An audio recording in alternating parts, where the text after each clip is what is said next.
Welcome all of you, dignitaries, guests, students, honorable subjects, professors, everyone.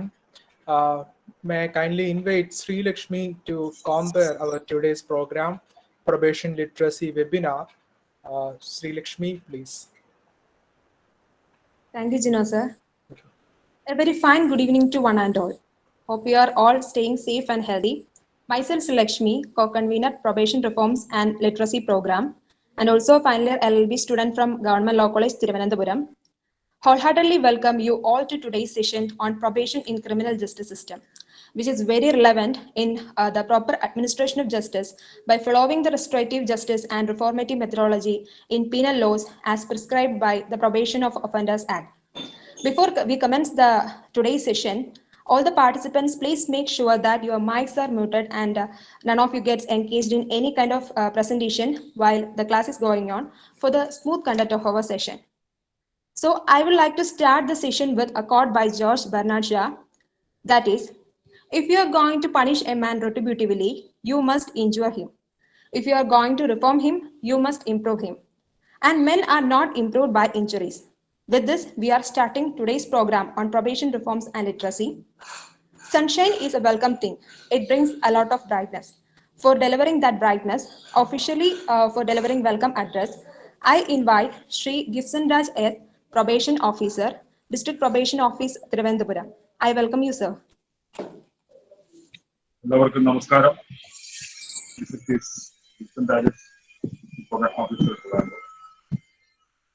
Social justice department ജില്ലാ probation office തിരുവനന്തപുരത്തിന്റെയും Loyola college of social sciences സ്വീകാര്യം, Kerala association of professional social workers, law and justice research foundation എന്നിവയും സംയുക്തമായിട്ട് സംഘടിപ്പിച്ചിരിക്കുന്ന probation സംവിധാനത്തെ സംബന്ധിച്ചുള്ള ഒരു literacy ക്യാമ്പയിനാണ് ഇന്നത്തെ സംഘടിപ്പിക്കുന്നത്. നമുക്കറിയാം, സോഷ്യൽ ജസ്റ്റിസ് ഡിപ്പാർട്ട്മെന്റ് പ്രൊബേഷൻ സംവിധാനവുമായിട്ട് ബന്ധപ്പെട്ട് ഒത്തിരി പദ്ധതികളും കർമ്മപരിപാടികളും ആസൂത്രണം ചെയ്തു വരികയാണ്. സോഷ്യൽ ഡിഫൻസ് സെക്ടറിൽ നിന്ന് ഏറ്റവും കൂടുതൽ ചർച്ച ചെയ്യപ്പെടുന്ന ഒരു പ്രധാനപ്പെട്ട വിഷയമാണ് പ്രൊബേഷൻ എന്ന് പറയുന്നത്. 1958 probation of offenders act parliament പാസ്സാക്കിയെങ്കിലും ഇന്നും അതിന് അത്ര കണ്ട് പ്രചാരം ലഭിച്ചിട്ടില്ല എന്നുള്ളതാണ് ഈ നിയമം പ്രയോജനപ്പെടുത്തുന്നതിന്റെ എണ്ണം നമ്മൾ പരിശോധിച്ചാൽ നമ്മൾ മനസ്സിലാക്കി. അതുകൊണ്ട് തന്നെ ഈ നിയമത്തെക്കുറിച്ചുള്ള വ്യാപകമായ ഒരു അവബോധം ഇതുമായിട്ട് ബന്ധപ്പെട്ട സ്റ്റേക്ക് ഹോൾഡേഴ്സിലും വിദ്യാർത്ഥികളിലും, പ്രത്യേകിച്ചും നിയമ വിദ്യാർത്ഥികളിലും സാമൂഹ്യ പ്രവർത്തക വിദ്യാർത്ഥികളിലും അതുപോലെ തന്നെ പൊതുജനങ്ങളിലൊക്കെ എത്തിക്കുന്ന കർമ്മപരിപാടിയുടെ ഭാഗമായിട്ടാണ് ഇത്തരം പരിപാടികൾ സംഘടിപ്പിക്കുന്നത്. ഇന്നേ ദിവസം ഈ പരിപാടി സംഘടിപ്പിക്കുന്നതിന് മുൻകൈ എടുത്തിരിക്കുന്നത് ലോ ആൻഡ് ജസ്റ്റിസ് റിസർച്ച് ഫൗണ്ടേഷനാണ്. കുറ്റകൃത്യത്തിൽ ഏർപ്പെടുന്ന ഓരോ വ്യക്തിയും ശിക്ഷിക്കപ്പെടണം എന്നതാണ് ഒരു പൊതുസമൂഹ കാഴ്ചപ്പാട്. ആ കാഴ്ചപ്പാടിൽ നിന്ന് നമ്മൾ അധികമൊന്നും ഇപ്പോഴും മുന്നോട്ട് പോയിട്ടില്ല. പണിഷ്മെന്റിന് 2 ലക്ഷ്യങ്ങളാണുള്ളത്. ഒന്ന്, സൊസൈറ്റിക്ക് ഒരു ഫിയർ ഉണ്ടാക്കുക. രണ്ടെന്ന് പറയുന്നത് കുറ്റകൃത്യം ചെയ്താൽ റിഫോം ചെയ്യപ്പെടും. ഇന്നത്തെ നമ്മുടെ കുറ്റകൃത്യങ്ങളുടെ നാച്ചറൊക്കെ നമ്മളൊന്ന് അഭിമുഖങ്ങളിലൂടെ പരിശോധിച്ചാൽ മനസ്സിലാക്കാൻ സാധിക്കുന്നത്, പണിഷ്മെന്റ് കൊണ്ട് മാത്രം ആരിലും കുറ്റകൃത്യങ്ങളെ കുറിച്ച് അല്ലെങ്കിൽ കുറ്റകൃത്യങ്ങൾ ചെയ്യുന്നത് കൊണ്ടുണ്ടാകുന്ന ഭവിഷ്യത്തുകളെ കുറിച്ചുള്ള ഭയമൊന്നും കാര്യമായ തോതിൽ ഉണ്ടാക്കാനായിട്ട് സാധിക്കുന്നില്ല എന്നുള്ളത്. മാത്രമല്ല, റിഫോർമേഷന്റെ കാര്യം നമ്മൾ പരിശോധിക്കുമ്പോഴേക്കും ജയിലിൽ ഇന്നത്തെ പ്രത്യേക കൺജസ്റ്റഡ് അറ്റ്മോസ്ഫിയറിൽ പ്രത്യേകിച്ചും യുവാക്കളായുള്ള കുറ്റവാളികള്, ആദ്യ കുറ്റവാളികള്, അത്തരം ആൾക്കാരെ കടന്ന് ചെല്ലുമ്പോഴേക്കും അവര് ഹാർഡൻഡ് ക്രിമിനൽസുമായിട്ട് അസോസിയേറ്റ് ചെയ്തുകൊണ്ട് അവരും വീണ്ടും റെസിഡൻസ് അഥവാ വീണ്ടും കുറ്റകൃത്യങ്ങളിലേക്ക് ഏർപ്പെടുന്ന ഒരു പ്രവണതയും നമ്മൾ കണ്ടുവരുന്നു. ഇത് ഗവൺമെന്റിനെ സംബന്ധിച്ച് വളരെയധികം ഭാരിച്ച ഒരു ചിലവാണ് കൂടുതൽ പേരെ ജയിലിൽ അക്കോമഡേറ്റ് ചെയ്യുന്നത്. അതേസമയം തന്നെ അതിന്റെ പർപ്പസും പലപ്പോഴും ഈ ഒരു തിരക്ക് കാരണം serve ചെയ്യാറുള്ളതാണ്. there is an alternative to punishment. അത് ആണ് പ്രൊബേഷൻ എന്ന് പറയുന്നത്. ആ പണിഷ്മെന്റിനുള്ള ആൾട്ടർനേറ്റീവ് ഇത് പറയുമ്പോൾ നമ്മൾ വിചാരിക്കും എല്ലാ തരത്തിലുള്ള കുറ്റകൃത്യങ്ങളിൽ ഏർപ്പെടുന്നവരെയും നമുക്ക് പ്രൊബേഷൻ വിട്ട് കറക്റ്റ് ചെയ്യാൻ പറ്റും. ഇല്ല. ഇന്നിപ്പോ ഉത്തര വധക്കേസിലേക്ക് വിധി വന്നിരിക്കുന്ന ദിവസമാണ്. പ്രൊബേഷൻ ആക്ട് തന്നെ പറയുന്നത് ലൈഫ് ഇംപ്രിസൺമെന്റും ക്യാപിറ്റൽ പണിഷ്മെന്റും ഒഴികെയുള്ള കേസുകൾ. പിന്നെ ചില നിയമങ്ങളിൽ ഈ നിയമത്തിൽ പ്രൊബേഷൻ അപ്ലൈ ചെയ്യാൻ പറ്റത്തില്ല എന്ന് പറഞ്ഞിരിക്കുന്ന ചില നിയമങ്ങൾ. ആ എക്സെപ്ഷൻസ് ഒഴിച്ചുള്ള ബാക്കി ഏത് കേസുകളും നമുക്ക് പ്രൊബേഷൻ ആനുകൂല്യത്തിന് പരിഗണിക്കാവുന്നതാണ് നിയമം പറയുന്നത്. അപ്പൊ അങ്ങനെയാണെങ്കിൽ പോലും ഒരുപാട് കുറ്റകൃത്യങ്ങളിൽ ഏർപ്പെടുന്ന ചെറുപ്പക്കാര്, വിശേഷിച്ച് ചെറുപ്പക്കാര് ഹ്രസ്വകാല തടവിൽ പോവുകയും നമ്മൾ ഈ നേരത്തെ ഞാൻ സൂചിപ്പിച്ചതുപോലെ അവർക്കൊരു റിഫോർമേഷൻ സംഭവിക്കാതെ കൂടുതൽ കുറ്റം ചെയ്യുന്നതിനുള്ള ഒരു എന്താ പറയുന്നത് അതിനുള്ള അറിവ് സമ്പാദിച്ചുകൊണ്ട് പുറത്തിറങ്ങുന്ന ഒരു ചിത്രമാണ് പലപ്പോഴും നമുക്ക് കാണാനായിട്ട് സാധിക്കും. ഇതിനൊരു ആൾട്ടർനേറ്റീവാണ് പ്രൊബേഷൻ എന്ന് പറയുന്നത്. വിശദാംശങ്ങളിലേക്ക് കടക്കുന്നില്ല. ഇന്നത്തെ മുഖ്യ ക്ലാസ് കൈകാര്യം ചെയ്യുന്ന അക്ഷർ സാർ അതിനെക്കുറിച്ചാണ് സംസാരിക്കുന്നത്. ഇതിൽ നിക്ഷിപ്തമായിരിക്കുന്ന കർത്തവ്യം ഇന്നിവിടെ കടന്നു വന്നിരിക്കുന്ന വിശിഷ്ട വ്യക്തികൾക്കും പങ്കെടുക്കുന്നവർക്കും സ്വാഗതം പറയുക എന്നുള്ളത്. ഇന്നത്തെ ഈ പ്രോഗ്രാമിന്റെ അധ്യക്ഷനായിരിക്കുന്നത് ഡോക്ടർ സജീവ് പി ജേക്കബ് അവറുകളാണ്. അദ്ദേഹം Loyola college of social sciences തിരുവനന്തപുരത്തിന്റെ പ്രിൻസിപ്പലാണ്. സാറിനെ വളരെ ഹാർദവപൂർവ്വം ഈ പ്രോഗ്രാമിലേക്ക് ഞാൻ സ്വാഗതം ചെയ്യും.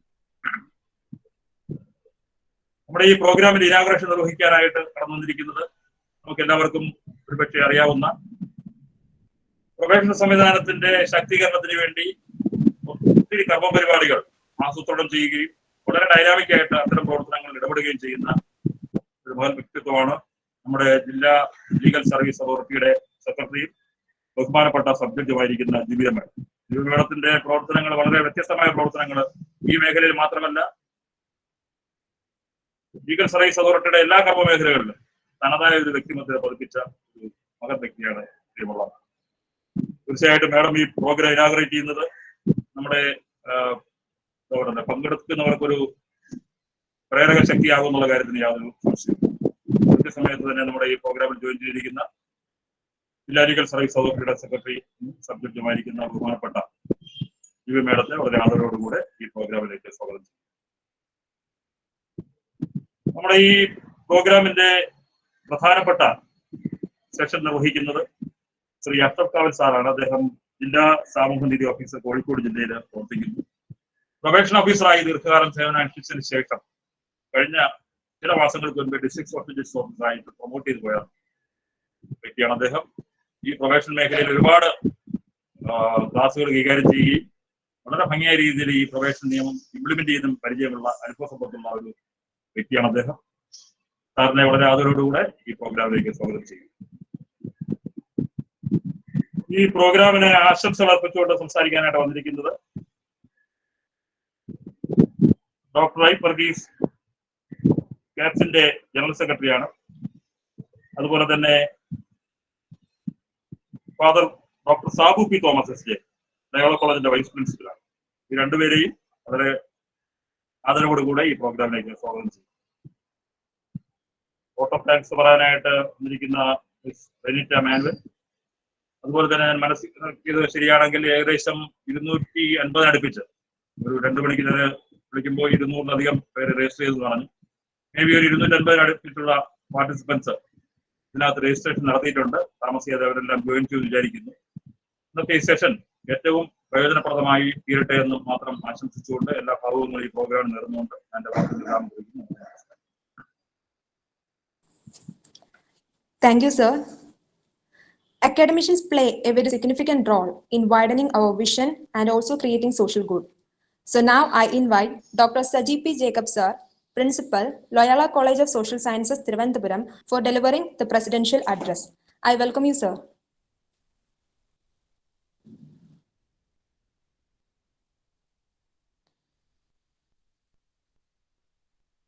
Saji, sir.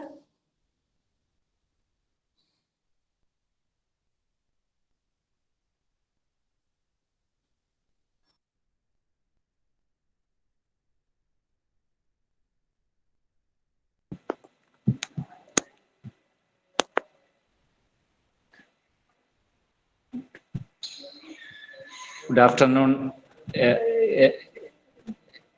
ഗിബ്സൺ സാർ എന്നെ വിളിച്ചിരുന്നോ? സാർ എന്റെ നെറ്റ്വർക്കിന് ഒരു പ്രശ്നം വന്ന് ഞാൻ ഔട്ടായി പോയി.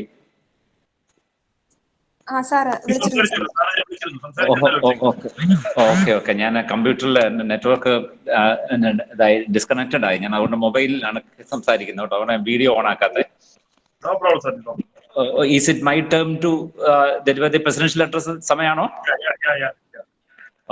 Okay. Good afternoon, distinguished personalities on the platform. Most honorable subject Jubia Madam, and all the other distinguished guests on the platform. I'm unable to see all of you because I'm not attending the program through a computer. I'm in the mobile. I hope you are able to hear me. It is indeed a pleasure for me to deliver this presidential address on this very relevant theme of probation in the context of criminal justice system in India. Although I am a layperson in front of most of you who are well versed in the legal affairs connected with probation, either through your social work profession or by legal profession. I'm unfortunately not fitting into either of the two. I'm basically a sociologist. So my perspective on probation is therefore on the basis of some of the interesting books which I have read with reference to discipline and punishment, in the sociological and philosophical basis. I'm reminded of a very powerful book written by the famous French philosopher and sociologist called Jacques Derrida, who talks about the history of discipline and punishment, and where he talks about how the disciplining procedures have come down from the most visible and most straightforward, punitive measures to the most recent, frame of monitoring and surveillance, which is happening all over the world. As we know, the most effective disciplining mechanism that prevails in the present context in any part of the world is surveillance, especially camera surveillance and procedures like that. So there is definitely a kind of transition, a change in the conception of punishment, conception of reform and whatever procedures being followed right now. And this transition, I believe, is in the right direction, because as the welcome speaker was actually rightly mentioning, no governments can afford to keep any criminal for a very long period of time for reformation or any rehabilitation kind of requirement.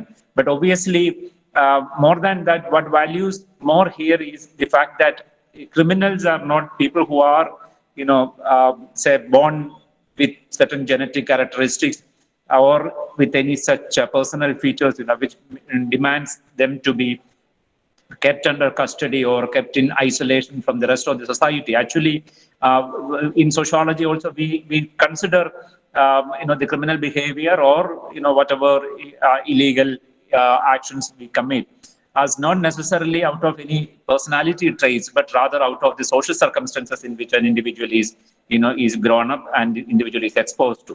So obviously, it is again the task of the society to reintegrate that individual who has moved away from the legal systems or legal procedures, and that is where the probation has a lot of value.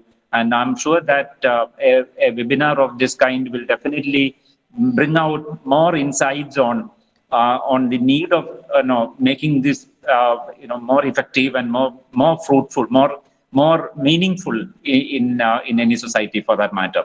I'm sure that most of you who are experts in the field, either through your profession or through your social engagement, will definitely inspire the other lay people who are here, people like me, with your insightful observations. And I'm looking forward to a very creative and meaningful session in the this afternoon. Thank you so much for absorbing me into the situation and giving me this opportunity. Thank you all. Have a nice day. Thank you. Thank you, Saji sir. Judges and courts exist to protect our liberties and our most fundamental and sacred rights as set forth in the Bill of Rights, as well as to protect us from unlawful and unwarranted intrusion into our lives. which also enshrined in our Constitution of India. Judges play a fundamental role in the administration of justice. Now, I invite Srimati Jubia Ma'am, Secretary and Subject, District Legal Services Authority, Thiruvananthapuram, who always with great support and inspiration stood with us in all our activities, for inaugurating today's session. I welcome you, ma'am. Thank you. കേൾക്കാൻ പറ്റുമല്ലോ അല്ലേ? Yes, ma'am. Audible ആണ്. ബഹുമാനപ്പെട്ട Shri Gibson, district probation officer, അധ്യക്ഷൻ Shri doctor Saji P Jacob, Shri Ashraf Kave, district social justice officer Kozhikode, doctor Ipe Varghese, Father Dr. Sabu P. Thomas, Ms. Renita Manuel, Safi Mohan sir, മറ്റ് ഈ പ്രോഗ്രാമിൽ പങ്കെടുത്തിട്ടുള്ള students, എന്നെ സംബന്ധിച്ച് പറയുകയാണെങ്കിൽ പ്രൊബേഷൻ സംവിധാനവുമായിട്ട് അത്യാവശ്യം ഒരു നല്ല കോണ്ടാക്ട് ഉള്ള ആളും കുറച്ച് പ്രൊബേഷനുമായി വർക്ക് ചെയ്തിട്ടുള്ള ഒരാളുമാണ്. വലിയ ഡീപ്പായ ഒരു നോളജ് ഉണ്ടെന്നൊന്നുമല്ല ഞാൻ പറയുന്നത്, പക്ഷെ കുറച്ച് പ്രാക്ടിക്കൽ സൈഡിൽ വർക്ക് ചെയ്തിട്ടുള്ള ഒരാളാണ് ഞാൻ. ഫ്രം ദി ബിഗിനിങ് ഞാൻ പറയുകയാണെങ്കിൽ ഒരു ലോ കോളേജ് മുതലുള്ള കാര്യം പറഞ്ഞാലേ അതിന്റെ ഒരു പ്രാധാന്യം എന്താണെന്ന് എനിക്ക് പറഞ്ഞു തരാൻ സാധിക്കുള്ളൂ. കോളേജ് കാലത്ത് ഞാൻ മുമ്പും പറഞ്ഞിട്ടുണ്ട്, ഇതുമായിട്ട് ബന്ധപ്പെട്ടിട്ടുള്ള പല പ്രോഗ്രാംസിലും ഞാൻ പറയാറുള്ള ഒരു കാര്യമാണ്, ലോ കോളേജിലായിരിക്കുമ്പോൾ വളരെ ഈസി ആയിട്ട് മാർക്ക് സ്കോർ ചെയ്യാനുള്ള ഒരു ടോപ്പിക്കായിട്ടാണ് ഞങ്ങൾ പ്രൊബേഷൻ ആക്ടിനെ കണ്ടിട്ടുള്ളത്. തിരിച്ച് പ്രാക്ടീസ് ചെയ്യുന്ന കാലത്തും പ്രൊബേഷൻ ആക്ട് എന്ന് പറയുന്നത് ലോയേഴ്സിനെ സംബന്ധിച്ച്, ഞാൻ പ്രാക്ടീസ് ചെയ്തിരുന്ന സമയത്ത് പ്രൊബേഷൻ ആക്ട് എന്ന് പറയുന്ന ഒരു സാധനം ഒരുപക്ഷെ പ്രാക്ടീസ് ചെയ്യുന്നതുമായിട്ട് ബന്ധപ്പെട്ട് ഞാൻ വായിച്ചിട്ടില്ല എന്ന് തന്നെ പറയും. ഞാൻ വായിച്ചിട്ടില്ല, അവിടെ ഉണ്ടായിരുന്ന ലോയേഴ്സും അത് വായിക്കുന്നതോ അതിന്റെ പ്രൊവിഷൻസ് വെച്ച് ആർഗ്യൂ ചെയ്യുന്നതോ ഞാൻ കണ്ടിട്ടില്ല. ജുഡീഷ്യൽ സർവീസിൽ കയറിയ ശേഷം ഏതാണ്ട് ക്രിമിനൽ സൈഡിൽ വർക്ക് ചെയ്യുന്ന സമയത്താണ് എന്റെ ഏരിയയിലുള്ള, ഞാൻ മജിസ്ട്രേറ്റ് ആയിട്ട് മാവേലിക്കര വർക്ക് ചെയ്യുന്ന സമയത്താണ് ആലപ്പുഴ ജില്ലയിൽ അന്ന് വർക്ക് ചെയ്തിരുന്ന ഒരു പ്രൊബേഷൻ ഓഫീസർ എന്നെ വന്ന് കണ്ടു പറഞ്ഞത്, മാഡം, പ്രൊബേഷൻ ഡിപ്പാർട്ട്മെന്റിന് കുറേയധികം കാര്യങ്ങൾ ക്രിമിനൽ ജസ്റ്റിസിൽ ചെയ്യാനുണ്ട്. അതിൽ പ്രധാനമായ ഒന്ന് റീഹാബിലിറ്റേഷൻ ഓഫ് അക്യൂസ്ഡ് ആണ്, കൺവിക്ട്സ് ആണ്. ഗിബ്സൺ സർ പറഞ്ഞ പോലെ ശരിക്കും കൺവിക്ട് ചെയ്ത പ്രതികളെ, കൺവിക്ട്സിനെ നമ്മള് പ്രൊബേഷനിൽ വിട്ട് ആ കുറ്റകൃത്യം അതിന്റെ പണിഷ്മെന്റ് ഇല്ലാതാക്കി കളയുകയാണ്. we either call ഒരു substitute for punishment or A postponement of punishment. അത് മാത്രമാണ്. അതായത് ഒന്നുകിൽ ഈ പണിഷ്മെന്റിനെ കുറച്ച് കാലത്തേക്ക് നമ്മൾ പോസ്റ്റ്പോൺ ചെയ്യുന്നു, അല്ലെങ്കിൽ അതിനൊരു ബെസ്റ്റ് ഓൾട്ടർനേറ്റീവ് കൊടുക്കുകയാണ്. അതാണ് ആക്ച്വലി പ്രൊബേഷൻ. നേരത്തെ എന്റെ മുന്നിൽ വന്നവർ പറഞ്ഞ പോലെ എല്ലാ കേസിലും നമ്മൾ പ്രൊബേഷൻ ആക്ടിന്റെ പ്രൊവിഷൻസ് അപ്ലൈ ചെയ്യുന്നില്ല. പകരം ഏറ്റവും സ്യൂട്ടബിൾ ആയിട്ടുള്ള കേസുകളിലാണ് പ്രൊബേഷൻ ഓഫ് ഒഫൻഡേഴ്സ് ആക്ടിന്റെ പ്രൊവിഷൻസ് നമുക്ക് അപ്ലിക്കബിൾ ആയിട്ട് വരുന്നത്. അത് തന്നെ നമ്മൾ അതിന്റെ അപ്ലിക്കേഷൻ എത്ര പെർസെന്റേജ് വരുന്നുണ്ടെന്ന് നോക്കിയാൽ ഒരുപക്ഷെ മുന്നത്തേനേക്കാൾ ഇപ്പോൾ കൂടുതലാണെങ്കിൽ കൂടി സബ്സ്റ്റാൻഷ്യലി കുറവാണെന്ന് തന്നെ പറയേണ്ടിയിരിക്കുന്നു. അതായത് നമ്മള് പ്രൊബേഷൻ ആക്ടിന്റെ പ്രൊവിഷൻസ് ഇൻവോക്ക് ചെയ്യാൻ സ്യൂട്ടബിൾ ആയിട്ടുള്ള, ഫിറ്റ് ആയിട്ടുള്ള കേസുകൾ എടുത്താൽ അത് അപ്ലൈ ചെയ്യുന്ന പെർസെന്റേജ് വളരെ കുറവാണ്. ഇപ്പൊ വളരെ കുറവാണ് എന്ന് പറയുമ്പോൾ മുമ്പ് ഓൾമോസ്റ്റ് നില്ലെന്ന് തന്നെ പറയേണ്ടിയിരിക്കുന്നു. ഞാൻ നേരത്തെ പറഞ്ഞ പോലെ ഒന്ന് രണ്ട് ചെറിയ എക്സ്പീരിയൻസ് ഞാൻ പറയാം. എന്നെ ആലപ്പുഴയിൽ വെച്ച് എന്നെ വന്ന് കണ്ട പ്രൊബേഷൻ ഓഫീസർ പറഞ്ഞതനുസരിച്ച് പിന്നീട് ഞാൻ ശ്രദ്ധിക്കാൻ തുടങ്ങി. ഞാൻ അവിടെ ജോയിൻ ചെയ്തുകൊണ്ട് ഒരു 1 മന്തിനുള്ളിലാണ് അദ്ദേഹം എന്നെ വന്ന് കണ്ടത്. അതിനുശേഷം ഒരു വിക്ടിംസ് സപ്പോർട്ട് ചെയ്യുന്ന അല്ലെങ്കിൽ ഒരു കൺവിക്ഷനിലേക്ക് പോകാൻ സാധ്യതയുള്ള എല്ലാ കേസിലും പ്രൊബേഷൻ ഓഫീസറുടെ റിപ്പോർട്ട്, സോഷ്യൽ ബാക്ക്ഗ്രൗണ്ട് റിപ്പോർട്ട് ഞാൻ എടുത്തിരുന്നു. അതിൽ തന്നെ ഒരു 2-3 ഇൻസ്റ്റൻസ് ഞാൻ എടുത്തു പറയുകയാണെങ്കിൽ, ഒരിക്കൽ ഒരു കായംകുളത്തുണ്ടായിരുന്ന ഒരു പ്രതിയുടെ കേസ്. അദ്ദേഹം കുറ്റം ചെയ്യുന്ന സമയത്ത് 21 ഇയേഴ്സിൽ താഴെയായിരുന്നു. പക്ഷെ അത് ട്രയൽ എല്ലാം കഴിഞ്ഞ് നമ്മൾ ജഡ്ജ്മെന്റിന് എടുക്കുമ്പോഴത്തേക്കും അദ്ദേഹത്തിന് ഏതാണ്ട് 24-25 വയസ്സോളമായിരുന്നു. ആ സമയത്ത് അദ്ദേഹം കായംകുളത്ത് ഉണ്ടായിരുന്ന മജിസ്ട്രേറ്റുമായി എന്തോ മജിസ്ട്രേറ്റിന്റെ മുന്നിൽ വെച്ച് അദ്ദേഹം സൂയിസൈഡ് അറ്റംപ്റ്റ് നടത്തി സ്വയം ശരീരം ആക്രമിച്ച് പ്രശ്നങ്ങൾ ഉണ്ടാക്കാൻ തുടങ്ങിയപ്പോൾ സ്വാഭാവികമായിട്ടും അവർക്ക് ട്രയൽ അത് പ്രൊസീഡ് ചെയ്യാൻ സാധിക്കാതെ വന്നപ്പോൾ ആ കേസ് എനിക്ക് മെയ്ഡ് ഓവർ ചെയ്ത് കിട്ടിയതാണ്.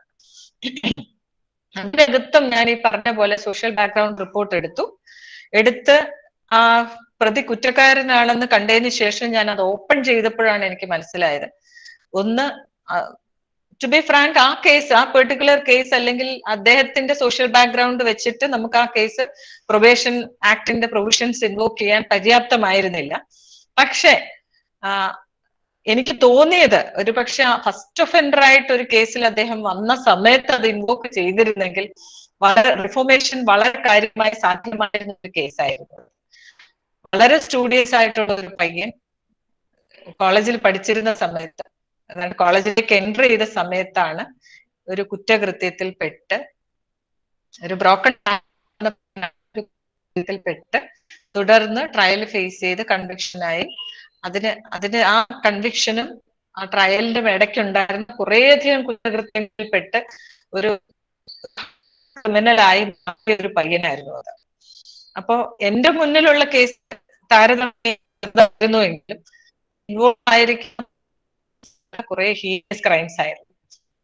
ആ കേസ് കണ്ടപ്പോൾ അക്ഷരാർത്ഥത്തിൽ എനിക്ക് തോന്നി ഫസ്റ്റ് ഒഫൻഡർ ആയിരുന്ന സമയത്ത് തന്നെ ഒരുപക്ഷെ അതിന്റെ പ്രൊവിഷൻസ് ഇൻവോക്ക് ചെയ്തിരുന്നെങ്കിൽ റിഫോം ചെയ്തെടുക്കാമായിരുന്ന ഒരു പ്രതിയായിരുന്നു അത്. ഒരുപക്ഷെ ഞാൻ ഉൾപ്പെടെയുള്ള ജുഡീഷ്യൽ ഓഫീസേഴ്സ് കാണാതെ പോകുന്ന ചില സംഗതികളാണിത്. നമ്മള് അത് ഒരു ബാലൻസിങ്ങിൽ വരുന്ന ഇഷ്യൂ ആയിരിക്കാം ചിലപ്പോൾ. അതായത് നമ്മൾ ഒരു കേസിനകത്ത് വിക്ടിമിന്റെ കിട്ടുന്ന നീതിയും പ്രതിക്ക് കിട്ടേണ്ട ശിക്ഷയും അല്ലെങ്കിൽ ഈ പറയുന്ന പ്രൊബേഷന്റെ ബെനിഫിറ്റും എല്ലാം ബാലൻസ് ചെയ്ത് പോകേണ്ട ഒരു ഉത്തരവാദിത്തം ഒരു ന്യായാധിപനെ സംബന്ധിച്ചുണ്ട്. അപ്പൊ ആ ബാലൻസിങ്ങിൽ ഒരു പക്ഷെ എപ്പോഴും വിട്ടുപോകുന്ന ഒരു സംഗതി ആയിരിക്കണം ഈ പറയുന്ന പ്രൊബേഷൻ ഓഫ് ഒഫൻഡേഴ്സ് ആക്ടിന്റെ പ്രൊവിഷൻസ് അപ്ലൈ ചെയ്യാതെ വരുന്നത്. ഒരു കേസ് നമ്മളൊരു സ്റ്റാറ്റിസ്റ്റിക്സ് പരിശോധിച്ചു കഴിഞ്ഞാൽ ട്രയലിന് വരുന്ന കേസുകളുടെ വളരെ ചെറിയൊരു ശതമാനം മാത്രമേ കൺവിക്ഷനിലേക്ക് പോവുള്ളൂ. ആ കൺവിക്ഷനിൽ തന്നെ അതിനേക്കാൾ ചെറിയൊരു ശതമാനമാണ് PO ആക്ട് നമ്മൾ ഇൻവോക്ക് ചെയ്യാൻ പര്യാപ്തമായ കേസുകൾ വരുന്നുള്ളൂ. അതിൽ തന്നെ ഇത് ഇൻവോക്ക് ചെയ്യുന്ന കേസുകൾ തീരെ പെർസെൻറ്റേജ് കുറവാണ്. സ്വാഭാവികമായും കുറെ അധികം കേസുകളിൽ കൺവിക്ഷനായിട്ട് ഒരു ഫയല് നമ്മുടെ കയ്യിൽ കിട്ടുമ്പോൾ ഇത് പ്രൊബേഷൻ ആക്ടിന്റെ പ്രൊബേഷൻ ഓഫ് ഒഫൻഡേഴ്സ് ആക്ടിന്റെ പ്രൊവിഷൻസ് ഇൻവോക്ക് ചെയ്യണ്ട, പകരം ഇദ്ദേഹത്തെ പണിഷ് ചെയ്യാം എന്നൊരു പ്രിജുഡിസ്ഡ് മൈൻഡ് എവിടെയോ വരുന്നുണ്ടോ എന്ന് ഞാൻ സംശയിക്കുന്നു. ഞാനത് ആധികാരികമായി എനിക്ക് പറയാൻ സാധിക്കില്ല, ഇതെന്റെ ഒരു സംശയം മാത്രമാണ്. പക്ഷെ അതിലൊരു മാറ്റം വരേണ്ടിയിരിക്കുന്നു എന്ന് തന്നെയാണ് എന്റെ അഭിപ്രായം. മറ്റൊന്ന്, രണ്ട് അയൽക്കാർ തമ്മിലുള്ള ഒരു ഫൈറ്റിൽ ഒരു കേസിനകത്ത് കൺവിക്ട് ചെയ്തപ്പോഴും അദ്ദേഹം സീനിയർ സിറ്റിസൺ ആയിരുന്നു, അങ്ങോട്ടും ഇങ്ങോട്ടും പ്രശ്നങ്ങളായി അതിലൊരു കേസിനകത്ത് പ്രതിയെ ശിക്ഷിക്കേണ്ട ഒരു സാഹചര്യം വന്നപ്പോഴും സോഷ്യൽ ബാക്ക്ഗ്രൗണ്ട് റിപ്പോർട്ട് എടുത്തപ്പോൾ എനിക്ക് മനസ്സിലായത് ആ പ്രതി അതിനകത്ത് ഞാൻ പണിഷ് ചെയ്യണം, അദ്ദേഹത്തിന് സെന്റൻസ് കൊടുക്കണം എന്ന് തന്നെ മനസ്സിൽ കരുതിയിരുന്നത്. ബാക്ക്ഗ്രൗണ്ട് റിപ്പോർട്ട് എടുത്ത് നോക്കിയപ്പോഴാണ് സീനിയർ ആയിരുന്നു മാത്രമല്ല ഒരു പ്രൊലോങ്ഡ് ക്യാൻസർ ഒരു ട്രീറ്റ്മെന്റ് ഉള്ള ഒരു ക്യാൻസർ പേഷ്യന്റ് ആണ്. അദ്ദേഹത്തിന്റെ ആരോഗ്യാവസ്ഥ വളരെ മോശമാണ്. തുടർന്ന് അദ്ദേഹത്തിനെ പ്രൊബേഷനിൽ വിട്ടു. പക്ഷെ എന്നിരുന്നാലും ആ റിപ്പോർട്ട് വാങ്ങിയിരുന്നില്ലെങ്കിൽ ഒരു പക്ഷെ അദ്ദേഹത്തിന് ഒരു സെന്റൻസ് ഞാൻ ജയിലിലേക്ക് അയക്കുമായിരുന്നു. അപ്പോ എല്ലാ കേസിലും പ്രൊവിഷൻസ് സൂട്ടബിൾ ആയിട്ടുള്ള എല്ലാ കേസിലും ഒരു ആവശ്യകതയാണ് ഞാൻ ഇവിടെ ഊന്നി പറയുന്നത്. അത് പല കേസുകളിലും ഇന്നും വാങ്ങാതെ പോകുന്നുണ്ട്. മറ്റൊന്ന്, കോടതിയിലേക്ക് വരികയാണെങ്കിൽ ഇപ്പോ ഒരു കേസ് കേൾക്കുന്ന ഒരു ജുഡീഷ്യൽ ഓഫീസറെ എൻലൈറ്റൻ ചെയ്യേണ്ട ഉത്തരവാദിത്തം ലോയേഴ്സിനാണ്. ഒരു കോടതി ഒരു പക്ഷെ എല്ലാ ആസ്പെക്ട്സും നോക്കണമെന്നില്ല. അപ്പൊ ഒരു കൺവിക്ഷനിലേക്ക് വരുമ്പോ, അതായത് ഒരു പ്രതി കുറ്റക്കാരനാണെന്ന് കണ്ടു കഴിഞ്ഞാൽ സ്വാഭാവികമായിട്ടും പ്രതിക്ക് അല്ലെ പ്രതിഭാഗം അഡ്വക്കേറ്റിന് ഒരു ഓപ്പർച്യൂണിറ്റി ഉണ്ട്. PO ആക്ട് ഇൻവോക്ക് ചെയ്യാൻ സ്യൂട്ടബിൾ ആയിട്ടുള്ള ഒരു കേസാണ് ഇത്. പ്രൊബേഷൻ ഓഫ് ഒഫൻഡേഴ്സ് ആക്ടിന്റെ പ്രൊവിഷൻ ഇതിൽ ഇൻവോക്ക് ചെയ്യണം. പ്രതിക്ക് റിഫർമേഷൻ വരാനുള്ള സാധ്യതയുണ്ട്. ഇതിൽ കൂടുതലാണ് ഇതില്. അല്ലെങ്കിൽ അദ്ദേഹം ഒരു ഫസ്റ്റ് ഒഫൻഡർ ആണ്, അദ്ദേഹത്തിന്റെ സോഷ്യൽ ബാക്ക്ഗ്രൗണ്ട് ഈ ആക്ട് ഇൻവോക്ക് ചെയ്യാൻ പര്യാപ്തമാണ് എന്ന് ഒരു ജുഡീഷ്യൽ ഓഫീസറെ എൻലൈറ്റൻ ചെയ്യാനുള്ള ഉത്തരവാദിത്വം ലോയേഴ്സിനുണ്ട്, പബ്ലിക് പ്രോസിക്യൂട്ടർക്കുണ്ട്. പക്ഷെ മെജോറിറ്റി കേസിലും ഒരുപക്ഷെ ഒരു 99% കേസിലും അത് കാണുന്നില്ല. അതുകൊണ്ട് ഈ ഒരു ഏരിയയിലൊക്കെ ഒരു അവയർനെസിന്റെ ആവശ്യകത വളരെ അധികമാണ്. ഞാൻ മനസ്സിലാക്കിയത് ഈ ഒരു ട്രെയിനിങ് അല്ലെങ്കിൽ ഈ ഒരു പ്രോഗ്രാം ഏറ്റവും അധികം ഫോക്കസ് ചെയ്യുന്നത് പ്രൊബേഷന് ഒരു സപ്പോർട്ടിംഗ് സംവിധാനം, ഒരു സപ്പോർട്ട് സിസ്റ്റം, ഒരു സപ്പോർട്ട് ടീമിനെ ഉണ്ടാക്കുക എന്നുള്ള ഉദ്ദേശമാണ് ഇതിന്റെ പിന്നിൽ എന്നാണ്. അങ്ങനെയാണെങ്കിൽ അതൊരു നല്ല സംഗതി തന്നെയാണ്. കാരണം കഴിഞ്ഞ എനിക്കൊന്ന് ഒരു വർഷത്തിലേറെയായി law and justice research foundation പ്രൊബേഷന്റെ എന്താണ് പ്രോബബിലിറ്റീസ് അത് എത്രത്തോളം എക്സ്പ്ലോർ ചെയ്യാന്ന് വളരെയധികം ഗവേഷണം നടത്തിക്കൊണ്ടിരിക്കുന്നത് ഞാൻ നേരിട്ട് തന്നെ പല പ്രോഗ്രാമും കണ്ട് ഞാൻ മനസ്സിലാക്കിയിട്ടുള്ളതാണ്. അപ്പൊ അതില് സ്റ്റുഡൻസിന്റെ ഒരു ഇൻവോൾവ്മെന്റ്, ഒരു പാർട്ടിസിപ്പേഷൻ എത്രത്തോളം അതിന് ഗുണം ചെയ്യുന്നൊക്കെ ആദ്യകാലത്ത് എനിക്കൊരു സംശയം തോന്നിയിരുന്നു. സഫി മോഹൻ സാറിനോട് പലതവണ സംസാരിക്കുമ്പോഴും ഞാൻ സാറിനോട് ചോദിച്ചിട്ടുണ്ട് കുട്ടികൾ ഇതിൽ എന്ത് ചെയ്യാൻ സാധിക്കും അവർക്ക്. പക്ഷെ പോകെ പോകെ എനിക്കും സാറ് പറഞ്ഞതിൽ നിന്ന് മനസ്സിലായ ഒരു പ്രധാനപ്പെട്ട സംഗതി ഇതാണ്. പ്രൊബേഷൻ സംവിധാനം എന്ന് പറയുന്നത് കുറെ ഈ പറയുന്ന കോടതിക്കോ അല്ലെങ്കിൽ ലോയേഴ്സിനോ അല്ലെങ്കിൽ പറയുന്ന പ്രൊബേഷൻ ഓഫീസേഴ്സിനോ മാത്രമായി ഒതുങ്ങി നിൽക്കേണ്ട ഒരു സംഗതിയല്ല. ഇതില് പബ്ലിക്കിന് ഒരു അവയർനെസ് ഉണ്ടാകുക എന്ന് പറയുന്നത് വളരെ പ്രാധാന്യമുള്ളതാണ്. കാരണം ഒരു പ്രതിയെ പ്രൊബേഷൻ ഓഫ് ഒഫൻഡേഴ്സ് ആക്ടിന്റെ പ്രൊവിഷൻസിൽ നമ്മൾ റിലീസ് ചെയ്താൽ ആ സമൂഹം കൂടി അവനെ അംഗീകരിക്കേണ്ടതായിട്ടുണ്ട്. എന്തുകൊണ്ടാണ് ഈ പ്രതി ഇത്രയും കുറ്റം ചെയ്ത് അവനെ കുറ്റക്കാരനാണെന്ന് കണ്ടിട്ടും എന്തിനാണ് ഇവനെ സമൂഹത്തിലേക്ക് ഇറക്കി വിട്ടത് എന്നുള്ള ഒരു ക്വസ്റ്റ്യൻ, ഒരു ആൻസർ അവരുടെ കയ്യിൽ ഉണ്ടാവണം. അതിനുള്ള ഏറ്റവും നല്ല മാർഗമാണ് ടു സെൻസിറ്റൈസ് ദ പബ്ലിക് എന്നുള്ളത്. അതിനൊക്കെ ഒരു പരിധി വരെ നമ്മുടെ സ്റ്റുഡൻസിന് കഴിയും. അതുപോലെ തന്നെയാണ് ഈ പ്രതികൾക്കും ഇതിനകത്തൊരു അവയർനെസ് ഇല്ല. അതായത് എനിക്ക് എന്നെ കുറ്റക്കാരനാണെന്ന് കണ്ടാലും ഇങ്ങനെ ഒരു ബെനിഫിഷ്യൽ ലെജിസ്ലേഷൻ ഉണ്ട്, എനിക്ക് ഇനിയും ഈ എന്റെ ഈ പറയുന്ന കുറ്റകൃത്യത്തിൽ നിന്ന് മാറി റിഫോംഡ് ആവാനുള്ള ഒരു സ്കോപ്പ് ഉണ്ട് എന്ന് പ്രതിക്കും മനസ്സിലാക്കാനുള്ള ഏറ്റവും നല്ല ഒരു ഓപ്പർച്യൂണിറ്റിയാണ് ഈ പറയുന്ന ട്രെയിനിങ്ങുകൾ. കാരണം അവരെയും കൂടെ ഇതിൽ അവെയർ ആക്കേണ്ടതായിട്ടുണ്ട്. അപ്പോ ഇങ്ങനെ ഒരു പ്രോഗ്രാം ഓർഗനൈസ് ചെയ്ത ലോ ആൻഡ് ജസ്റ്റിസ് റിസർച്ച് ഫൗണ്ടേഷനും ലയോള കോളേജിനും മറ്റ് പ്രൊബേഷൻ ഡിപ്പാർട്ട്മെന്റിനും മറ്റിതിനോട് ചേർന്ന് നിൽക്കുന്ന മറ്റെല്ലാ സംവിധാനങ്ങൾക്കും എന്റെ ആശംസകൾ അറിയിക്കുന്നു. അതുപോലെ തന്നെ എന്നെ ഈ പ്രോഗ്രാം ഇനാഗുറേറ്റ് ചെയ്യാനായിട്ട് ഇൻവൈറ്റ് ചെയ്ത സോഷ്യൽ ജസ്റ്റിസ് ഡിപ്പാർട്ട്മെന്റിന്റെ ഉദ്യോഗസ്ഥർക്കും അതുപോലെ ലോ ആൻഡ് ജസ്റ്റിസ് റിസർച്ച് ഫൗണ്ടേഷന്റെ ഭാരവാഹികൾക്കും ഞാൻ നന്ദി അറിയിക്കുന്നു. ഈ പ്രോഗ്രാം ഔപചാരികമായി ഉദ്ഘാടനം ചെയ്തതായി ഞാൻ അറിയിച്ചുകൊള്ളുന്നു. Thank you. Thank you, Divya Madam, for such a delightful and inspiring words. So, probation officers are one of the significant asset for the proper implementation of the reformative concept by their worthful effort. Now, I invite Sri Ashraf Kawal Sir, District Social Justice Officer, Kozhikode, for delivering the keynote address. I welcome you, sir. ബഹുമാനപ്പെട്ട അധ്യക്ഷൻ doctor Saji P Jacob sir, principal Loyola college Thiruvananthapuram, നമ്മുടെ പരിപാടി ഉദ്ഘാടനം ചെയ്ത ബഹുമാനിയായ Shrimati Jubiya madam, TLSS secretary and sub judge Thiruvananthapuram, ഈ പരിപാടിയിൽ സംസാരിക്കുന്ന doctor Ipe Varghese, father doctor Sabu P Thomas, Shrimati Reneeta Manuel, Shri Safi Mohan, Shri Gibson Raj, district probation officer, ഈ പരിപാടിയിൽ പങ്കെടുക്കുന്ന മറ്റു ബഹുമാന്യരെ, ആദ്യമേ വളരെ സന്തോഷം കോഴിക്കോട്ടുകാരനായ എന്നെ തിരുവനന്തപുരത്ത് വെച്ച് നടക്കുന്ന ഈ പരിപാടിയിൽ ക്ഷണിച്ചതിന്. District probation office, LJRF, Loyola College of Social Science, Kerala association of professional social workers സംഘടിപ്പിക്കുന്ന പരിപാടിയാണ്. പ്രൊബേഷൻ സംബന്ധിച്ചിട്ടുള്ള വളരെ ആധികാരികമായ ഒരു ഡിസ്കഷനാണ് നടക്കാൻ പോകുന്നത്. ഒരുപക്ഷെ ഈ പരിപാടിയിൽ പങ്കെടുക്കുന്നവർ എന്നേക്കാൾ ഈ വിഷയവുമായി അറിവുള്ളവരാണ്. അതുകൊണ്ട് തന്നെ വളരെ കാര്യമാത്ര പ്രസക്തമായ കുറച്ച് സമയമാണ് ഞാൻ നിങ്ങളോട് സംസാരിക്കാൻ ആഗ്രഹിക്കുന്നത്. ഞാൻ ആദ്യമായി ഒരു ചോദ്യം ചോദിച്ചുകൊണ്ട് തുടങ്ങാമെന്ന് വിചാരിക്കുന്നു. നിങ്ങൾക്ക് ആർക്കും എന്നോട് വിഷമം തോന്നരുത്. ഈ പരിപാടിയിൽ 121 ആളുകളാണ് ഇപ്പോൾ പങ്കെടുത്തുകൊണ്ടിരിക്കുന്നതായിട്ട് എൻ്റെ സ്ക്രീൻ കാണിക്കുന്നത്. ഞാൻ ഈ 121 ആളുകളോടും കൂടി ഒരു ചോദ്യം ചോദിക്കുകയാണ്. എന്നോടുൾപ്പെടെ ഈ നിമിഷം വരെ ജീവിതത്തിൽ ഒരു തെറ്റും ചെയ്യാത്തവർക്ക് കൈവന്തിക്കാം.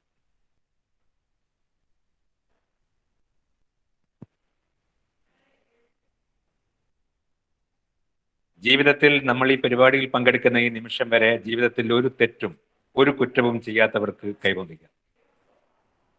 ഏതായാലും ഞാൻ കൈവന്തിക്കില്ല. കാരണം ഞാൻ ഒരുപാട് തെറ്റ് ചെയ്തവനാണ്. പക്ഷേ നിയമത്തിന്റെ ദൃഷ്ടിയിൽ, സോക്കോൾഡ് നിയമത്തിന്റെ ദൃഷ്ടിയിൽ ഒരുപക്ഷെ നമ്മളെ തെറ്റുകൾ, കുറ്റങ്ങൾ കണ്ടുപിടിക്കപ്പെടാത്തത് കൊണ്ട് മാത്രം നമുക്ക് കാര്യമായ ശിക്ഷ കിട്ടിയില്ല എന്ന് മാത്രം. പക്ഷേ ഒരു സാധാരണക്കാരൻ ഒരു ചെറിയ കുറ്റം ചെയ്തു പോയാൽ അയാളെ ജയിലിലാക്കാനും അയാളെ പഴിക്കാനും അയാളെ കുറ്റക്കാരനായി വിധിക്കാനും ഞാൻ ഉൾപ്പെടെയുള്ള സമൂഹം നമ്മുടെ മുമ്പിലുണ്ട്. പക്ഷെ അങ്ങനെ കുറ്റക്കാരനാണ് വിധിക്കുമ്പോഴും നമ്മൾ നമ്മളിലേക്ക് തന്നെ തിരിഞ്ഞു നോക്കുന്നില്ല എന്നതാണ് അതിന്റെ വൈരുദ്ധ്യം. അവിടെയാണ് ചില പണിഷ്മെന്റ് തിയറികൾ നമ്മുടെ മുമ്പിലേക്ക് കടന്നു വരിക. ഞാൻ സ്ലൈഡ് കാണിക്കുന്നുണ്ട്, നിങ്ങൾ സ്ലൈഡ് കാണുന്നുണ്ടെന്ന് വിചാരിക്കുന്നു. Probation and human rights. ഞാൻ ആ ആംഗിളിലാണ് ഈ പ്രൊബേഷൻ കാണുന്നത്. പ്രൊബേഷൻ ഒരു മനുഷ്യാവകാശമാണ് എന്ന രീതിയിലാണ് എനിക്ക് എപ്പോഴും ഈ വിഷയത്തെ കൈകാര്യം ചെയ്യാൻ ഇഷ്ടം. അതുകൊണ്ട് നമുക്ക് അതിൻ്റെ ഏറ്റവും പ്രധാനപ്പെട്ട ചില ഘടകങ്ങളൊന്ന് പരിശോധിക്കാം. നോക്കൂ, നിങ്ങളൊക്കെ എന്നേക്കാൾ ഈ വിഷയത്തിൽ ബോധവാന്മാരായതുകൊണ്ട് തന്നെ ശിക്ഷയ്ക്ക് 3, 4, 5 തിയറികളുണ്ട്. ഏറ്റവും പ്രധാനപ്പെട്ട ഒരു തിയറി ഡിറ്ററൻ തിയറിയാണ്. ലോകത്ത് മനുഷ്യരുണ്ടായ കാലം മുതൽ ലോകത്ത് കുറ്റകൃത്യവും ഉണ്ടായിട്ടുണ്ട്. ആ സമയത്ത് തന്നെ ശിക്ഷയും ഉണ്ടായിട്ടുണ്ട്. Previous slide. Yes, deterrent theory of punishment എന്ന് പറയുന്നത് പണ്ട് കുറ്റം ചെയ്താൽ ശിക്ഷ കൊടുക്കണമെന്നത് മനുഷ്യനുണ്ടായ കാലം മുതൽ കണ്ടുപിടിച്ചൊരു വിദ്യയാണ്. കാരണം ശിക്ഷ കൊടുത്താൽ കുറ്റം നിൽക്കുമെന്നാണ് നമ്മൾ വിചാരം. പണ്ട് മുതലുള്ള ഒരു സങ്കല്പമാണ്. അതിന്റെ സങ്കല്പത്തിന്റെ അടിസ്ഥാനത്തിൽ നമ്മൾ ആദ്യമായിട്ട് ഡിറ്ററൻ തിയറി ഓഫ് പണിഷ്മെന്റ് ഉണ്ടായത്. ഡിറ്ററൻ തിയറി ഓഫ് പണിഷ്മെന്റ് എന്ന് പറയുന്നത് ഒരു കുറ്റം ചെയ്താൽ മാരകമായ ശിക്ഷ കൊടുക്കുക. പിന്നെ ആ കുറ്റം ചെയ്യാൻ അയാൾക്കും തോന്നരുത്, സമൂഹത്തിനും തോന്നരുത്. That is deterrent theory of punishment. ഒരു ഉദാഹരണം പറഞ്ഞാൽ ഫ്രാൻസിലൊക്കെ ഉണ്ടായ ഒരു ശിക്ഷയുണ്ട്. ഒരു കുറ്റവാളി ഇങ്ങനെ നിൽക്കും. അയാളുടെ വലത് കാൽ ഒരു കുതിരയ്ക്ക് കെട്ടും, ഇടത് കാൽ മറ്റൊരു കുതിരയ്ക്കും കെട്ടും. എന്നിട്ട് 1, 2, 3 എന്ന് പറയുമ്പോൾ ആ കുതിര 2 കുതിരകൾ ഇരുവശത്തേക്ക് മൂടും. മനുഷ്യന്റെ ശരീരം നെടുകെ ഛേദിക്കപ്പെടും. ഇത് കണ്ടിട്ട് ഇയാളെപ്പോലുള്ളവരും മറ്റാളുകളും കുറ്റം ചെയ്യില്ല എന്നതായിരുന്നു ഡിറ്ററൻ തിയറി ഓഫ് പണിഷ്മെന്റ് വക്താക്കളുടെ വിചാരം. പക്ഷെ എന്നിട്ടും ലോകത്ത് കുറ്റങ്ങൾ വർദ്ധിച്ചുകൊണ്ടേയിരുന്നു. അതിനർത്ഥം ഇതുപോലെയൊന്നും ഉള്ള ശിക്ഷകളൊന്നും കണ്ടിട്ട് ഞങ്ങൾ ആരും പേടിക്കില്ല എന്ന് കുറ്റവാളികൾ തന്നെ പറഞ്ഞു. അതിനുശേഷമാണ് നമ്മൾ അടുത്ത സ്റ്റെപ്പിലേക്ക് പോയത്. റിട്രിബ്യൂട്ടീവ്. റിട്രിബ്യൂട്ടീവ് എന്ന് പറയുന്നത് കണ്ണിന് കണ്ണ് പല്ലിന് പല്ല് എന്ന രീതിയിലുള്ള ശിക്ഷ. അതായത് ഒരാളുടെ കണ്ണെടുത്താൽ അയാളുടെ കണ്ണെടുക്കുന്നു. ഒരാളുടെ കൈയാണ് അടിച്ചു പൊട്ടിച്ചതെങ്കിൽ ഈ കക്ഷിയുടെ കൈ അടിച്ചു പൊട്ടിക്കുന്നു. കാലാണ് അടിച്ചു പൊട്ടിയെങ്കിൽ ഇയാളുടെ കാലടിച്ചു പൊട്ടിക്കുന്നു. അങ്ങനെ എന്താണോ ഇയാൾ ചെയ്ത കുറ്റം അതേ കുറ്റം അയാളോടും ചെയ്യുക. അപ്പൊ അയാൾ പഠിക്കും, ഒരു പാഠം പഠിക്കും എന്നതായിരുന്നു നമ്മുടെ വിചാരം. That is retributive theory. കണ്ണിന് കണ്ണ് പല്ലിന് പല്ല് എന്ന് പറയുന്ന പ്രാകൃതമായ ശിക്ഷാരീതി. പക്ഷെ അതുകൊണ്ടും ലോകത്ത് കുറ്റകൃത്യങ്ങൾ കുറഞ്ഞില്ല എന്ന് നമ്മൾ മനസ്സിലാക്കി. അതിനുശേഷമാണ് നമ്മൾ പ്രിവെന്റീവ് തിയറിയിലേക്ക് പോയത്.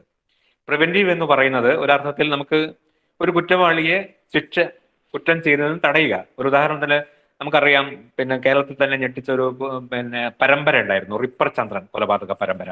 നിങ്ങളൊക്കെ കേട്ടതാണ് ഒരു കാലത്ത്. ഞാൻ എൻ്റെ കുട്ടിക്കാലത്തൊക്കെ റിപ്പർ ചന്ദ്രൻ എന്ന് കേൾക്കുമ്പോൾ പേടിക്കുമായിരുന്നു. പക്ഷെ റിപ്പർ ചന്ദ്രൻ മാതൃക കൊലപാതകം അവസാനിച്ചത് എന്തൊക്കെ പറഞ്ഞാലും റിപ്പറിനെ കണ്ണൂർ ജയിലിൽ പൂട്ടിയതിനു ശേഷമാണ്. കാരണം റിപ്പർ ചന്ദ്രൻ നമ്മളൊക്കെ ഒരു കാലത്തുണ്ടായിരുന്നു, തല തിരിഞ്ഞു കിടന്ന അവസ്ഥ വരെ ഉണ്ടായിരുന്നു. കാരണം തല അയാൾ റിപ്പർ കൊണ്ട് അടിച്ചു കൊല്ലും. പക്ഷെ റിപ്പർ ചന്ദ്രനെ ജയിലിലാക്കിയോടുകൂടി ഒരു പ്രിവെന്റീവായി. അതുകൊണ്ട് റിപ്പർ മോഡൽ കൊലപാതകം കേരളത്തിൽ മെല്ലെ കുറഞ്ഞു വന്നു. അങ്ങനെ ചില ആളുകളെ നമ്മൾ ജയിലിലേക്ക് ആക്കി കഴിഞ്ഞാൽ, പ്രിവെന്റീവ് മെത്തേഡ് എടുത്തു കഴിഞ്ഞാൽ തീർച്ചയായിട്ടും കുറ്റകൃത്യങ്ങൾ കുറയുമെന്നൊരു വിചാരമായിരുന്നു. പക്ഷെ അതുകൊണ്ടും കുറ്റകൃത്യങ്ങൾ കാര്യമായി കുറഞ്ഞില്ല. അവിടെയാണ് നമ്മൾ റീഫോർമേറ്റീവ് തിയറി ഓഫ് പണിഷ്മെന്റിന്റെ കാര്യത്തിൽ ആലോചിക്കുന്നത്. അവിടെയാണ് മാനസിക പരിവർത്തനം. കാരണം ഒരു മനുഷ്യൻ കുറ്റകൃത്യം ചെയ്യുന്നത് അയാളുടെ ശരീരം കൊണ്ടല്ല, മറിച്ച് മനസ്സുകൊണ്ടാണ് എന്ന തിരിച്ചറിവാണ് റിഫോർമേറ്റീവ് തിയറിയുടെ അടിസ്ഥാനം. കാരണം ഒരാൾ ഒരു കുറ്റകൃത്യം ചെയ്താൽ തീരുമാനിച്ച അയാൾക്ക് ഒരു ബ്ലേഡ് മതി, അല്ലെങ്കിൽ ഒരു കുപ്പിച്ചില്ല് മതി, അല്ലെങ്കിൽ ഒരു കല്ല് മതി ഒരു കുറ്റകൃത്യം ചെയ്താൽ. പക്ഷെ അതുകൊണ്ട് തന്നെ ശരീരം ഒരു ഉപകരണം മാത്രമാണ്. പക്ഷെ ഒരാളുടെ കുറ്റകൃത്യം ചെയ്യിപ്പിക്കുന്നത് അയാളുടെ മനസ്സാണ്. അതുകൊണ്ട് മനസ്സാണ് മാറ്റേണ്ടത് എന്നതാണ് റിഫോർമേറ്റീവ് തിയറിയുടെ, മാനസിക പരിവർത്തന തിയറിയുടെ അടിസ്ഥാനം. അവിടെയാണ് പ്രൊബേഷൻ കടന്നു വരുന്നത്. ഇവിടെ ഇതുമായിട്ട് ബന്ധപ്പെട്ടത് എക്സ്പിഡിയേറ്ററി തിയറി ഉണ്ട്, കോമ്പൻസറി തിയറി ഉണ്ട്, യൂട്ടിലിറ്റേറിയൻ തിയറി ഉണ്ട്, റിസ്റ്റോറേറ്റീവ് തിയറി ഉണ്ട്. അതിലേക്ക് നമ്മൾ കൂടുതൽ ഡീറ്റെയിൽസ് ആയി പോകുന്നില്ല. നമ്മൾ റീഫോർമേറ്റീവ് തിയറിയിലേക്ക് വരികയാണ്. Next please, slide please. Yes, നോക്കൂ, ഇത് ഡിറ്ററൻ തിയറിയുടെ ഒരു ഉദാഹരണമാണ്. പണ്ടൊക്കെ മുക്കാലിൽ കെട്ടി തല്ലുമായിരുന്നു. ഒരാളുടെ ഇങ്ങനെ പരസ്യമായിട്ട് ഒരാളെ മുക്കാലിൽ കെട്ടി തല്ലിക്കഴിഞ്ഞാൽ ഇത് കണ്ടു നിൽക്കുന്ന ആളുകൾ പിന്നെ കുറ്റകൃത്യം ചെയ്യില്ല എന്നതായിരുന്നു ഈ ഡിറ്ററൻ തിയറിക്കാരുടെ ഒരു വാദം. Next please. യെസ്, പക്ഷേ ചൈനയാണ് ഏറ്റവും കൂടുതൽ ആളുകളെ കൊലപാതകത്തിന് വിധേയമാക്കുന്ന രാജ്യം. ചൈന 9 കുറ്റങ്ങൾക്ക് വധശിക്ഷ ഒഴിവാക്കാൻ തീരുമാനിച്ചിരിക്കുന്നു.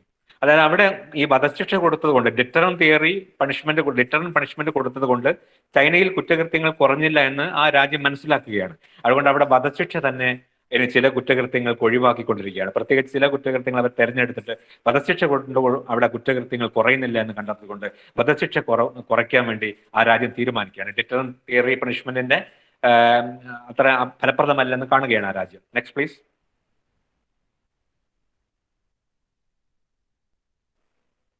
മറ്റ് വേറെന്തൊക്കെ സ്ലൈഡ് കടന്നു വരുന്നുണ്ട്, അതൊന്ന് ഒഴിവാക്കുമോ?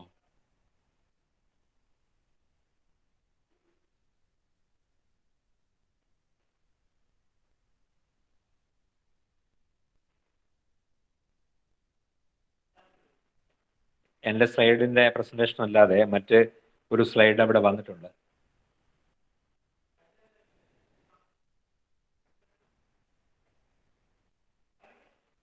Yes, okay, thank you. നോക്കൂ, മരുന്നില്ല ഒഹോയിൽ 8 പേരുടെ വധശിക്ഷ നടപ്പിലാക്കിയില്ല. നമ്മൾ ഈ പരിഷ്കൃത രാജ്യത്താണ് ഇത് സംസാരിക്കുന്നത്. മരുന്നില്ലാത്തത് കൊണ്ട് മാത്രം അവിടെ മരുന്ന് കുത്തിവെച്ചാണ് കൊല്ലുക ഒഹോയിൽ.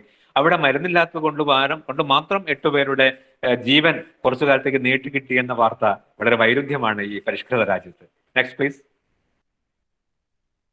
നോക്കൂ, ക്രൈം സ്റ്റാറ്റിസ്റ്റിക്സ് നമ്മൾ പറയുന്നു ഇന്ത്യയിലെ NCRB ക്രൈം സ്റ്റാറ്റിസ്റ്റിക്സ് പറയുന്നു നമ്മള് മർഡർ ക്രൈം റേറ്റ് നോക്കൂ 2.4%. റേപ്പ് ആണെങ്കിൽ 12.4 ക്രൈം ഗ്രോത്ത് കൂടുകയാണ് ചെയ്തത്. ടോട്ടൽ ക്രൈംസ് ഈ രീതിയിൽ 3.9 മില്യണായിട്ട് കൂടുകയാണ് ചെയ്തത്. ഏറ്റവും കൂടുതൽ ശിക്ഷ കൊടുക്കുന്നത് മർഡറിനും റേപ്പിനുമാണ്. പക്ഷെ ഇന്ത്യയിൽ അത്ര ശിക്ഷ കൊടുത്തിട്ടും ഇതൊന്നും കുറഞ്ഞിട്ടില്ല എന്നാണ് സ്റ്റാറ്റിസ്റ്റിക്സ് കാണിക്കുന്നത്. അതുകൊണ്ട് ഡിറ്ററൻ തിയറിയും റിട്രിബ്യൂട്ടീവ് തിയറിയും നമ്മൾ പുനഃപരിശോധിക്കേണ്ടതുണ്ട് എന്നാണ് സ്റ്റാറ്റിസ്റ്റിക്സ് പോലും നമ്മൾ സംസാരിക്കുന്നത്. Next please. യെസ്, അതുകൊണ്ടാണ് നമ്മൾ പ്രിവെന്റീവിലേക്കും റീഫോർമേറ്റീവിലേക്കും വരുന്നത്. നെക്സ്റ്റ്. ഓക്കെ, യെസ്, നോക്കൂ, ഇവിടെ പിന്നെ അമേരിക്കയിലെ നിങ്ങളൊക്കെ മനസ്സിലാക്കിയ ടെമ്പിൾ ഗേറ്റ് അഴിമതി കേസ് ഉണ്ടായിരുന്നു. അപ്പോൾ നമ്മൾ തടവിലിട്ടത് കൊണ്ട് ഒരു മനുഷ്യൻ മാനസികമായിട്ട് മാറുന്നില്ല എന്ന് നമുക്ക് പറയാൻ കഴിയില്ല. അതിന് ഉദാഹരണമാണ് ഈ ചാൾസ് കോൾസൺ എന്ന് പറയുന്ന പ്രതി. ചാൾസ് കോൾസൺ ജയിലിലായിരുന്നു. അയാൾ വാട്ടർ ഗേറ്റ് അഴിമതിയിൽ, അമേരിക്കയിലെ പിടിച്ചു കുലുക്കിയ വാട്ടർ ഗേറ്റ് അഴിമതിയിൽ ചാൾസ് കോൾസൺ ജയിലിലായി. അദ്ദേഹം അമേരിക്കൻ പ്രസിഡന്റിന്റെ നിക്സന്റെ കൂട്ടുപ്രതിയായിരുന്നു. പക്ഷെ അയാൾ ജയിലിലായതിനു ശേഷം, അയാൾ പുറത്തു വന്നതിന് ശേഷം 54 രാജ്യങ്ങളിൽ ഒരു ജയിൽ പ്രസ്ഥാനം ഉണ്ടാക്കി. എന്നിട്ട് ആളുകളെ ഉപദേശിക്കുന്ന, കൗൺസിലിംഗ് കൊടുക്കുന്ന ഒരു പ്രസ്ഥാനത്തിന് രൂപം നൽകി. അങ്ങനെയാണ് 93-ൽ അദ്ദേഹത്തിന് ടെമ്പിൾട്ടൺ അവാർഡ് കിട്ടിയത്. ടെമ്പിൾട്ടൺ അവാർഡിന്റെ വില മനസ്സിലാക്കണമെങ്കിൽ ഈ അവാർഡ് കിട്ടിയത് മദർ തെരേസയ്ക്കൊക്കെയാണ് കിട്ടിയത്. മദർ തെരേസയ്ക്ക് കിട്ടിയ അവാർഡാണ് ടെമ്പിൾട്ടൺ അവാർഡ്. ഇതാണ് ഒരു തടവ് പുള്ളിക്ക് കിട്ടിയത്. എന്ന് പറഞ്ഞാൽ അയാൾക്ക് മാനസിക പരിവർത്തനം ഉണ്ടായി. അതിന്റെ തുക എന്ന് പറയുന്നത് നമ്മൾ കേട്ടിപ്പോൾ അന്നത്തെ $10 ലക്ഷം ആണ്. അന്നത്തെ 3 കോടി 93-ലെ 3 കോടി രൂപ സമ്മാനത്തുകയുള്ള അവാർഡാണ് ഈ കോൾസൺ എന്ന ഇദ്ദേഹം ചാൾസ് കോൾസൺ എന്ന് പറയുന്ന തടവ് പുള്ളിക്ക് കിട്ടിയത്. തടവ് പുള്ളിക്ക് ജയിലിൽ വെച്ചുണ്ടായ മാനസിക പരിവർത്തനത്തിന്റെ റിഫ്ലക്ഷൻ ആണ് നമ്മൾ കാണുന്നത്. അപ്പോൾ തീർച്ചയായിട്ടും മാനസിക പരിവർത്തനമാണ് ഏറ്റവും പ്രധാനം. Next please. യെസ്, സ്റ്റീഫൻ എന്ന് പറയുന്ന ഒരു കുറ്റവാളിയെ നിങ്ങൾക്ക് പരിചയമുണ്ടാവും. സ്റ്റീഫൻ എന്ന് പറയുന്ന കേരളത്തെ പിടിച്ചു കുലുക്കിയ വിഗ്രഹമോഷണ പരമ്പര കേസിലെ തടവ് പുള്ളിയായിരുന്നു. ഇദ്ദേഹം കണ്ണൂർ ജയിലിലും മറ്റു ജയിലുകളിലും ഒക്കെ പെട്ടപ്പോൾ തൊട്ടടുത്ത അയാളുടെ സഹ തടവുകാരനായിട്ട് അദ്ദേഹത്തിന് കിട്ടിയത് ജർമ്മൻകാരനായ റുഡോൾഫ് റോൾഫ് എന്ന് പറയുന്ന ഒരു ചെസ് കളിക്കാരനെയാണ്.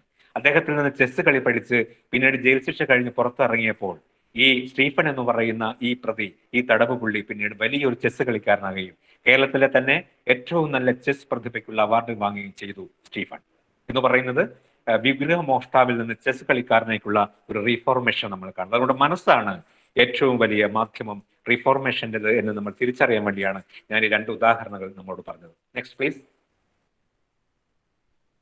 നോക്കൂ, ഇവിടെ ഒരു ഉദാഹരണം ഞാൻ കാണിക്കാം. കവിതയിൽ കരളലിഞ്ഞ് കോടതി, പ്രതിക്ക് വധശിക്ഷയിൽ ഇളവ്. ഇത് മഹാരാഷ്ട്രയിൽ ഉണ്ടായ ഒരു സംഭവമാണ്. മഹാരാഷ്ട്രയിൽ ഒരു ഋഷികേഷ് എന്ന് പറയുന്ന കുട്ടിയെ കൊലപ്പെടുത്തിയ കേസുണ്ട്. അവിടെ ജ്ഞാനേശ്വർ 45 വയസ്സുള്ള ഒരു പ്രതിക്ക് വധശിക്ഷയാണ് വിധിച്ചത്. പക്ഷെ അദ്ദേഹം സുപ്രീം കോടതിയിൽ അപ്പീൽ പോയി. അപ്പോഴേക്ക് 18 കൊല്ലം ജയിൽ ശിക്ഷ അനുഭവിച്ചു കഴിഞ്ഞിരുന്നു. അപ്പൊ ഇദ്ദേഹം ഒരു കവിത ജഡ്ജിന് നേരിട്ട് കൊടുത്തു. ജഡ്ജ് കേസ് കേട്ടുകൊണ്ടിരിക്കുമ്പോൾ ജഡ്ജിന് നേരിട്ട് ഒരു കവിത എഴുതി കൊടുക്കുകയാണ്. ജഡ്ജ് ചേംബറിൽ വെച്ച് തന്നെ കവിത വായിക്കുകയും ആ കവിത വായിച്ചിട്ട് ജഡ്ജ് തന്നെ വിധിക്കുകയാണ്, നിങ്ങളുടെ വധശിക്ഷ ജീവപര്യന്തമായി കുറയ്ക്കുന്നു. അതിന് സുപ്രീം കോടതി പറഞ്ഞ നിരീക്ഷണം, ഈ കവിതയിൽ അയാളുടെ മനസ്സിന്റെ മാറ്റത്തിന്റെ പ്രതിഫലനമുണ്ട്. ഇയാൾക്ക് ഗിൽറ്റി ഫീലിംഗ് ഉണ്ടായിട്ടുണ്ട്, കുറ്റബോധം ഉണ്ടായിട്ടുണ്ട്. ഇത് കവിതയിൽ നിന്ന് വ്യക്തമാണ്. അതുകൊണ്ട് ഞാൻ ഇയാളെ വധശിക്ഷയ്ക്ക് പകരം ജീവപര്യന്തമായി ശിക്ഷ കുറയ്ക്കുന്നു എന്നാണ് സുപ്രീം കോടതി വിധിച്ചത്. ഈ രീതിയിൽ മനസ്സിന്റെ മാറ്റം ഏറ്റവും പ്രധാനമാണ് എന്ന് പറയാനാണ് ഞാൻ ഈ 3 സ്ലൈഡ് നിങ്ങളുടെ മുമ്പിൽ അവതരിപ്പിച്ചത്. Next please. ഓക്കെ, ഇനി നമുക്ക് തീർച്ചയായിട്ടും നമ്മളെ പ്രൊബേഷനിലേക്ക് വരാം. പ്രൊബേഷൻ എന്ന് പറയുന്നത് ആളുകളെ ഒരു കുറ്റകൃത്യം ചെയ്തു കഴിഞ്ഞാൽ ഒരു 2 റെസ്പോൺസ് എനിക്ക് ആവശ്യമുണ്ട്. ഇതിൽ നിന്ന് സ്റ്റുഡൻസിനോടാണ് ചോദ്യം. 2 റെസ്പോൺസ് പ്ലീസ്. നിലവിൽ ഒരാൾ കുറ്റകൃത്യം ചെയ്തു കഴിഞ്ഞാൽ എന്താണ് അവർക്കുള്ള ശിക്ഷ? Any response from students side please. നിലവിൽ ഇന്ത്യയിൽ ഒരു കുറ്റകൃത്യം ചെയ്തതായി തെളിഞ്ഞു കഴിഞ്ഞാൽ അയാൾക്കുള്ള ശിക്ഷ എന്തൊക്കെയാണ്?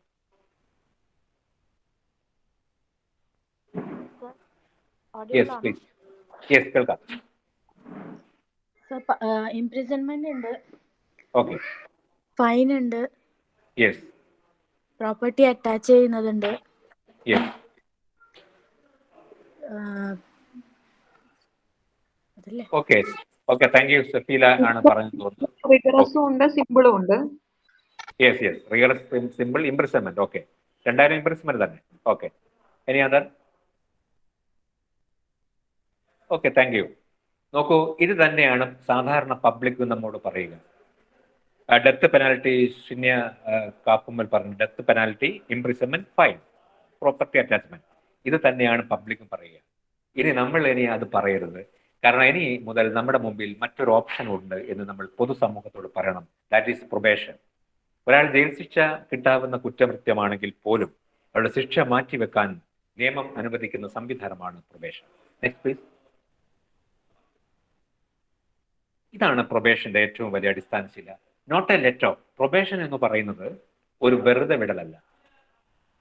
പ്രൊബേഷൻ എന്ന് പറയുന്ന ഒരു വെറുതെ വിടലല്ല, ഇതൊരു correctional conditional suspension of sentence ആണ്. ജയിൽ ശിക്ഷ മാറ്റിവെക്കുന്ന ഒരു സംവിധാനമാണ്. ആൾട്ടർനേറ്റീവ് ടു പ്രിസൺ ആണ്. ജയിൽ ശിക്ഷയ്ക്ക് പകരമുള്ള ഒരു സംവിധാനമാണ്. നോൺ ഇൻസ്റ്റിറ്റ്യൂഷണൽ ട്രീറ്റ്മെന്റ് ആണ്. സ്ഥാപനത്തിനുള്ളിൽ പ്രവേശിപ്പിച്ച് അല്ലാതെ സ്ഥാപനത്തിന് പുറത്തു വെച്ച് ഒരു മനുഷ്യനെ മാറ്റിയെടുക്കുന്ന സംവിധാനമാണ് probation. Next please. Yes, probation എന്ന് പറയുന്നത് ഒരു സംവിധാനം അമേരിക്കയിലാണ് ആദ്യമായിട്ടുണ്ടായത്. അതിന്റെ ഫാദർ എന്ന് പറയുന്നത് ജോൺ അഗസ്റ്റസ് ആണ്. ജോൺ അഗസ്റ്റസ് എന്ന് പറയുന്നത് അമേരിക്കയിലെ മസാച്യൂസെറ്റ്സ് സംസ്ഥാനത്തെ ബോസ്റ്റൺ പട്ടണത്തിൽ ഒരു ചെരുപ്പ് വ്യാപാരിയായിരുന്നു. ഇദ്ദേഹം ചെരുപ്പ് വ്യാപാരം ചെയ്യുന്നതിനടുത്ത് ഒരു പോലീസ് കോടതി ഉണ്ടായിരുന്നു. ആ പോലീസ് കോടതിയിൽ എല്ലാ ദിവസവും കള്ളുകുടിയന്മാരായ ചെറിയ ചെറിയ പിക്ക് പോക്കറ്റിംഗ് ചെയ്ത ചെറിയ കുറ്റവാളികളെ കോടതിയിൽ ഹാജരാക്കും. കോടതി എന്ത് ചെയ്യും? ഫൈൻ ഈടാക്കി ജയിലിലേക്ക് അയക്കും. ഒരു ദിവസം ഇദ്ദേഹം ജോൺ അഗസ്റ്റസ് എന്ന് പറയുന്ന ഈ കക്ഷി കോടതിയിലേക്ക് പോയി മജിസ്ട്രേറ്റിനോട് പറഞ്ഞു, സാറേ, ഇന്ന് വന്ന ഈ കള്ളുകുടിയനെ എനിക്ക് വിട്ടുതരും, ഞാൻ 2 ആഴ്ച കൊണ്ട് ഇയാളെ ഒരു നോർമൽ മനുഷ്യനാക്കി മാറ്റിത്തരാം എന്ന് പറഞ്ഞു. അതിന്റെ അടിസ്ഥാനത്തിൽ കോടതി ഇയാളെ ജോൺ അഗസ്റ്റസിന് വിട്ടുകൊടുക്കുകയാണ്. 2 ആഴ്ച കൊണ്ട് ജോൺ അഗസ്റ്റസ് ഈ മനുഷ്യനെ ഏറ്റവും നോർമലായ ഒരു മനുഷ്യനായിട്ട്, മദ്യപാനം മാറ്റിയ ഒരു മനുഷ്യനായിട്ട് കോടതി മുമ്പിൽ പ്രസന്റ് ചെയ്തു. ഇത് വലിയൊരു അത്ഭുതമായി അമേരിക്കയിൽ. അങ്ങനെയാണ് ജോൺ അഗസ്റ്റസിന്റെ മേൽനോട്ടത്തിൽ നിരവധി ആളുകളെ വിട്ടുകൊടുക്കുകയാണ് കോടതി പിന്നീട്. അങ്ങനെ അദ്ദേഹം മരിക്കുന്നതിന് മുൻപ് ഏകദേശം 2000-നടുത്ത ആളുകളെ ഏറ്റവും കറക്റ്റ് ചെയ്ത് കോടതി മുമ്പിൽ ഹാജരാക്കി. This is A record. അതിന്റെ അടിസ്ഥാനത്തിലാണ് ജോൺ അഗസ്റ്റസിന്റെ ഈ സംവിധാനത്തെ മുൻനിർത്തിയാണ് ജോൺ അഗസ്റ്റസിനെ ഫാദർ ഓഫ് പ്രൊബേഷൻ എന്ന് വിശേഷിപ്പിക്കപ്പെടുന്നത്. അതിന്റെ അടിസ്ഥാനത്തിലാണ് അമേരിക്കയിൽ ആദ്യമായി പ്രൊബേഷൻ സംവിധാനം ഇവോൾവ് ചെയ്യുന്നത്. Next please. അങ്ങനെയാണ് പ്രൊബേഷൻ ഒഫൻഡേഴ്സ് ആക്ട് അമേരിക്കയിലാണ് ആദ്യം ഉദയം ചെയ്തത്. പക്ഷേ നമ്മൾ 1958 മെയ് 16-ാം തീയതി നമ്മുടെ ഇന്ത്യയിൽ ഒരു നിയമം ഉണ്ടാകുന്നു. That is probation of offenders act, അല്ലെങ്കിൽ നല്ല നടപ്പ് നിയമം 1958. അതിലെ പ്രധാനപ്പെട്ട വ്യവസ്ഥകൾ നമുക്കൊന്ന് പരിശോധിക്കാം. Next please. ഓക്കെ, നോക്കൂ, സെക്ഷൻ 3, ഈ നിയമത്തിന്റെ സെക്ഷൻ 3 വളരെ പ്രധാനമാണ്. ഈ ഒഫൻസ് ചെയ്യുന്ന ആളുകൾക്ക് ജയിൽ ശിക്ഷ നൽകേണ്ടതില്ല. ഒരു താക്കീത് മാത്രം നൽകി കോടതിക്ക് വിട്ടയക്കാനുള്ള പവർ ഉണ്ട് ഈ നിയമത്തിലെ ഈ സെക്ഷൻ പ്രകാരം. IPC 379 theft, 380 theft in dwelling homes, 381 theft by clerk, 404 dishonest misappropriation, 420 cheating. ഈ ഒഫൻസ് ചെയ്യുന്ന ഏതൊരു മനുഷ്യനെയും ഒരു താക്കീതോ ഒരു മുന്നറിയിപ്പോ ഒരു ഉപദേശമോ നൽകി ജയിലിലേക്ക് അയക്കാതെ വിട്ടു നൽകാനുള്ള അധികാരം കോടതിക്ക് സെക്ഷൻ 3 ഏൽപ്പിച്ചു കൊടുക്കുന്നുണ്ട്. പക്ഷെ എത്ര പേരെ കോടതികൾ അങ്ങനെ വിടുന്നു എന്നത് മറ്റൊരു ചോദ്യം മാത്രമാണ്. അതുകൊണ്ട് ഒരു കണ്ടീഷൻ ഉണ്ട്, ഇത്തരം ആളുകൾക്ക് ഈ ആനുകൂല്യം കിട്ടണമെങ്കിൽ അയാൾ ആദ്യമായിട്ട് ചെയ്യുന്ന കുറ്റകൃത്യമായിരിക്കണം. മുൻ കുറ്റകൃത്യങ്ങളുടെ ചരിത്രം ഉണ്ടാവരുത്. അങ്ങനെ ആദ്യമായി അബദ്ധത്തിൽ ഒരു ചെറിയ കുറ്റകൃത്യം ചെയ്തു പോയ ഒരാൾക്ക് ജയിൽ ശിക്ഷയോ ഫൈനോ ഡെത്ത് പെനാൽറ്റിയോ ഒന്നുമില്ലാതെ അയാളെ സമൂഹത്തിലേക്ക് വെറുതെ വിടാൻ ഡ്യൂ അഡ്മോണിഷനോട് കൂടി താക്കീത് നൽകി വിടാൻ കോടതിക്ക് അധികാരമുണ്ട്. സെക്ഷൻ 3. Next please. സെക്ഷൻ 4-ലെ അടുത്ത സെക്ഷനിലേക്ക് പോയി കഴിഞ്ഞാൽ നമ്മൾ ചില കുറ്റകൃത്യങ്ങൾ ചെയ്ത ആളുകളെ പ്രൊബേഷനിൽ വിടാം. ഏതൊക്കെ? For shall be take into consideration of the report of probation officer. ഒരു പ്രൊബേഷൻ ഓഫീസറുടെ റിപ്പോർട്ടിന്റെ അടിസ്ഥാനത്തിൽ ഒരു കുറ്റവാളിയെ നല്ല നടപ്പ് ജാമ്യത്തിൽ വിടാം. And in addition probation of good contact supervision may also in order. ഒരു സൂപ്പർവിഷൻ ഓർഡർ കോടതിക്ക് 2 കൊല്ലത്തേക്ക് 1 കൊല്ലം മുതൽ 3 കൊല്ലം വരെയാണ് സൂപ്പർവിഷൻ പീരീഡ് മിനിമം. 1 കൊല്ലം മിനിമം, 3 കൊല്ലം മാക്സിമം. അങ്ങനെ 1 കൊല്ലം മുതൽ 3 കൊല്ലം വരെ ഈ മനുഷ്യനെ നല്ല നടപ്പിൽ വിട്ടുകൊണ്ട് ഒരു പ്രൊബേഷൻ ഓഫീസറുടെ സൂപ്പർവിഷൻ വിടാൻ അധികാരമുണ്ട്. നേരത്തെ പറഞ്ഞ ഒഫൻസ് അല്ലാതെ എല്ലാം. And not being less than 1 year enter into bond furnish supervision order. ഈ കണ്ടീഷനോട് കൂടി ഈ കുറ്റകൃത്യങ്ങൾ ചെയ്ത്, നേരത്തെ പറഞ്ഞ കുറ്റകൃത്യങ്ങളല്ല, അത് വേറെ കുറ്റകൃത്യങ്ങൾ ചെയ്ത ഒരാളെ നല്ല നടപ്പിന് വിടാൻ അധികാരമുണ്ട്. നെക്സ്റ്റ്. കോമ്പൻസേഷൻ വളരെ പ്രധാനപ്പെട്ട ഒരു കാര്യമാണ്. 958 നിയമമാണ്. പക്ഷേ നോക്കൂ, നിങ്ങളോട് ഞാൻ ഒരു ചോദ്യം ചോദിക്കട്ടെ. നിങ്ങളുടെ വീട്ടിലെ ഒരു ടെലിവിഷൻ ഒരു കള്ളൻ മോഷ്ടിച്ചു കൊണ്ടുപോയാൽ അയാൾക്ക് ജയിൽ ശിക്ഷ കൊടുക്കും. പക്ഷെ നിങ്ങളുടെ വീട്ടിലെ ടെലിവിഷൻ നഷ്ടപ്പെട്ടതിൽ നിങ്ങൾക്ക് വല്ല കോമ്പൻസേഷൻ കിട്ടുന്നുണ്ടോ? ഇല്ല. പക്ഷെ ഈ നിയമത്തിൽ കോമ്പൻസേഷൻ കിട്ടും. സെക്ഷൻ 5(3) പ്രകാരം court directing section 3(4) may further order directing to pay compensation as the court thinks reasonable for loss of injury. നിങ്ങൾക്ക് നഷ്ടപ്പെട്ട ഇഞ്ചുറിക്ക് പരിഹാരം എന്നോണം കോടതിക്ക് ഒരു കോമ്പൻസേഷൻ തരാം. ഒരു ഉദാഹരണം പറയുകയാണെങ്കിൽ, എയുടെ ടെലിവിഷൻ ബി കട്ടുകൊണ്ടുപോയി എങ്കിൽ ബിയെ പ്രൊബേഷനിൽ വിടാം, ജയിലിലേക്ക് അയക്കേണ്ട. മറിച്ച് ബിയോട് പറയാം എക്ക് ടെലിവിഷന്റെ പൈസ കൊടുക്കാനും കോടതിക്ക് പറയാം. അങ്ങനെ വിക്ടിമിനും അക്യൂസ്ഡിനും നീതി ലഭിക്കുന്ന ഒരു ഹ്യൂമൻ റൈറ്റ് ആക്ട് ആണ് പ്രൊബേഷൻ നിയമം. Next please.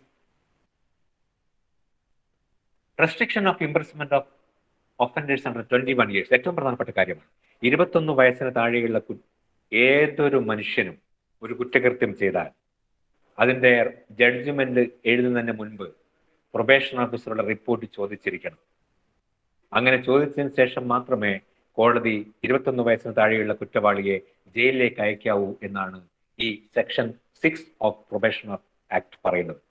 ആ റിപ്പോർട്ട് പരിഗണിച്ചതിന് ശേഷം കോടതിക്ക് ജയിലിലേക്ക് അയക്കോ വേണ്ടെന്ന് തീരുമാനിക്കാം. പക്ഷേ അതൊരു മാൻഡേറ്ററി ആണെന്ന് സുപ്രീം കോടതിയും വിധിച്ചിട്ടുണ്ട് ഈ സെക്ഷൻ. അതുകൊണ്ട് 21 വയസ്സിന് താഴെയുള്ള ചെറുപ്രായക്കാർ വലിയ കുറ്റവാളികളുമായി ബന്ധപ്പെടാതിരിക്കാനുള്ള ഏറ്റവും വലിയൊരു സെക്ഷനാണിത്. അതുകൊണ്ട് ഈ ചെറുപ്രായക്കാരായ കുറ്റവാളികൾ കുറ്റകൃത്യം ചെയ്താൽ പ്രൊബേഷൻ ഓഫീസർ റിപ്പോർട്ട് ചോദിക്കാതെ ഇയാളെ ജയിലിലേക്ക് അയക്കാൻ പാടില്ല എന്ന് സെക്ഷൻ 6 കൃത്യമായിട്ട് പറയുന്നു. Next, report of probation officer. Report of probation officer confidential ആണ്. അത് മജിസ്ട്രേറ്റിന് വാങ്ങാം. ആ റിപ്പോർട്ട് ഉണ്ടെങ്കിൽ റിപ്പോർട്ട് പരിഗണിക്കണമെന്നാണ് നിയമം പറയുന്നത്. Next, procedure in case of failing to observe condition. അപ്പൊ ഏറ്റവും പ്രധാനപ്പെട്ട ഒരു ചോദ്യം പബ്ലിക് നമ്മോട് ചോദിക്കുന്നത്, ഇപ്പോൾ പ്രൊബേഷൻ സപ്പോർട്ട് ടീം ഉണ്ടാക്കലാണല്ലോ ഇതിന്റെ ഉദ്ദേശം. അതുകൊണ്ട് നമ്മളൊക്കെ പ്രൊബേഷന് വേണ്ടി വാദിക്കുമ്പോൾ നമ്മളോട് ആളുകൾ ചോദിക്കുന്ന ഒരു ചോദ്യമുണ്ട്. നിങ്ങൾ വലിയ വലിയ കുറ്റവാളികളെ ഇങ്ങനെ ജയിലിൽ ശിക്ഷ കൊടുക്കാതെ നല്ല നടപ്പിന് വിട്ട് സമൂഹത്തിലേക്ക് വിട്ട് കഴിഞ്ഞാൽ പ്രശ്നമാകില്ലേ? അവിടെയാണ് ഈ ഉത്തരം പ്രൊബേഷൻ സപ്പോർട്ട് ടീമായ നിങ്ങൾ പറയേണ്ടത്. നോക്കൂ, അങ്ങനെ ആരെങ്കിലും പ്രൊബേഷൻ വയലേഷൻ നടത്തി കഴിഞ്ഞാൽ may issue a warrant for his arrest. ഇയാള് ഒരു കുറ്റകൃത്യത്തിന് ജയിലിലേക്ക് അയക്കാതെ കോടതി 2 വർഷത്തേക്ക് നല്ല നടപ്പിന് വിട്ടു എന്ന് വിചാരിക്കുക. പക്ഷെ 2 കൊല്ലത്തിനിടയിൽ അയാൾ മറ്റൊരു കുറ്റകൃത്യം ചെയ്തു എന്ന് വിചാരിക്കുക. അങ്ങനെയാണെങ്കിൽ പ്രൊബേഷൻ ഓഫീസർ ഇക്കാര്യം മജിസ്ട്രേറ്റിന് റിപ്പോർട്ട് ചെയ്താൽ മതി.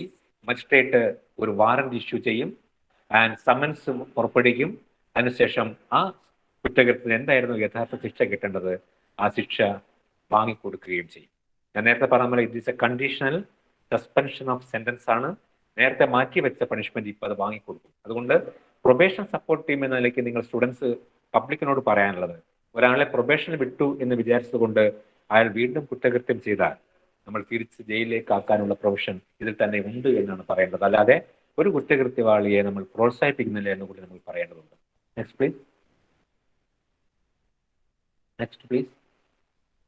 ഓക്കെ, യെസ്, റിമൂവൽ ഡിസ്ക്വാളിഫിക്കേഷൻ ഏറ്റവും പ്രധാനപ്പെട്ട കാര്യം. നമുക്കറിയാം, ഒരു കുറ്റകൃത്യം ചെയ്താൽ PSC പരീക്ഷ എഴുതാൻ കഴിയില്ല മനുഷ്യന്, പാസ്പോർട്ട് കിട്ടാൻ പ്രയാസം ഉണ്ടാവും, ഇലക്ഷന് മത്സരിക്കാൻ കഴിയില്ല. പക്ഷെ ഒരു കുറ്റകൃത്യം ചെയ്ത് പ്രൊബേഷനിൽ വിട്ടയക്കപ്പെട്ട ഒരാൾക്ക് ഈ ഡിസ്ക്വാളിഫിക്കേഷൻ ഒന്നും ഇല്ല എന്നാണ് സെക്ഷൻ 12 പറയുന്നത്. അത് വലിയൊരു മാനവികമായ ഒരു കാഴ്ചപ്പാടാണ് നിയമത്തിന്റെ. ഒരു കുറ്റകൃത്യം ചെയ്തു, ജയിൽ ശിക്ഷയും ഒഴിവാക്കാം, പ്രൊബേഷനിൽ വിട്ട് കഴിഞ്ഞാൽ അയാള് സാധാരണ ഒരു പൗരനുള്ള എല്ലാ അവകാശങ്ങളും ആ മനുഷ്യനുണ്ട്. അയാൾക്ക് ഡിസ്ക്വാളിഫിക്കേഷൻ ഒന്നും ഉണ്ടാവില്ല എന്ന് നിയമം പറയുന്നുണ്ട്. Next, condition. ഇനി ഈ പറയുന്ന കാര്യങ്ങൾക്കൊക്കെ എന്താണ് പ്രൊബേഷൻ കിട്ടാൻ വേണ്ടി ഒരു കുറ്റവാളിക്കുള്ള അർഹത മാനദണ്ഡം? ഒന്ന്, not punishment with death or life. ഏറ്റവും പ്രധാനപ്പെട്ട കാര്യമാണ്. ജീവപര്യന്തമോ വധശിക്ഷയോ ശിക്ഷ കിട്ടുന്ന കുറ്റകൃത്യങ്ങൾക്ക് പ്രൊബേഷൻ ബാധകമല്ല. മറ്റെല്ലാ കുറ്റങ്ങൾക്കും കുറ്റവാളികൾക്ക് പ്രൊബേഷൻ ആക്ടിലെ നിയമവ്യവസ്ഥകൾ ബാധകമാണ്. പക്ഷേ ചില നിയമങ്ങളിൽ പ്രത്യേകം പറയുന്നുണ്ട്. പുറത്തെ ഉദാഹരണത്തിന് ഫുൾ അഡൾട്രേഷൻ ആക്ട് പോലുള്ള ചില നിയമങ്ങളിൽ പ്രത്യേകം പറയുന്നുണ്ട് ഈ നിയമപ്രകാരം കുറ്റകൃത്യം ചെയ്ത ആൾക്ക് പ്രൊബേഷൻ പാടില്ല. അങ്ങനെ ചില സ്പെസിഫിക് നിയമങ്ങളിൽ തന്നെ പറയുന്നുണ്ട് പ്രൊബേഷൻ പാടില്ല.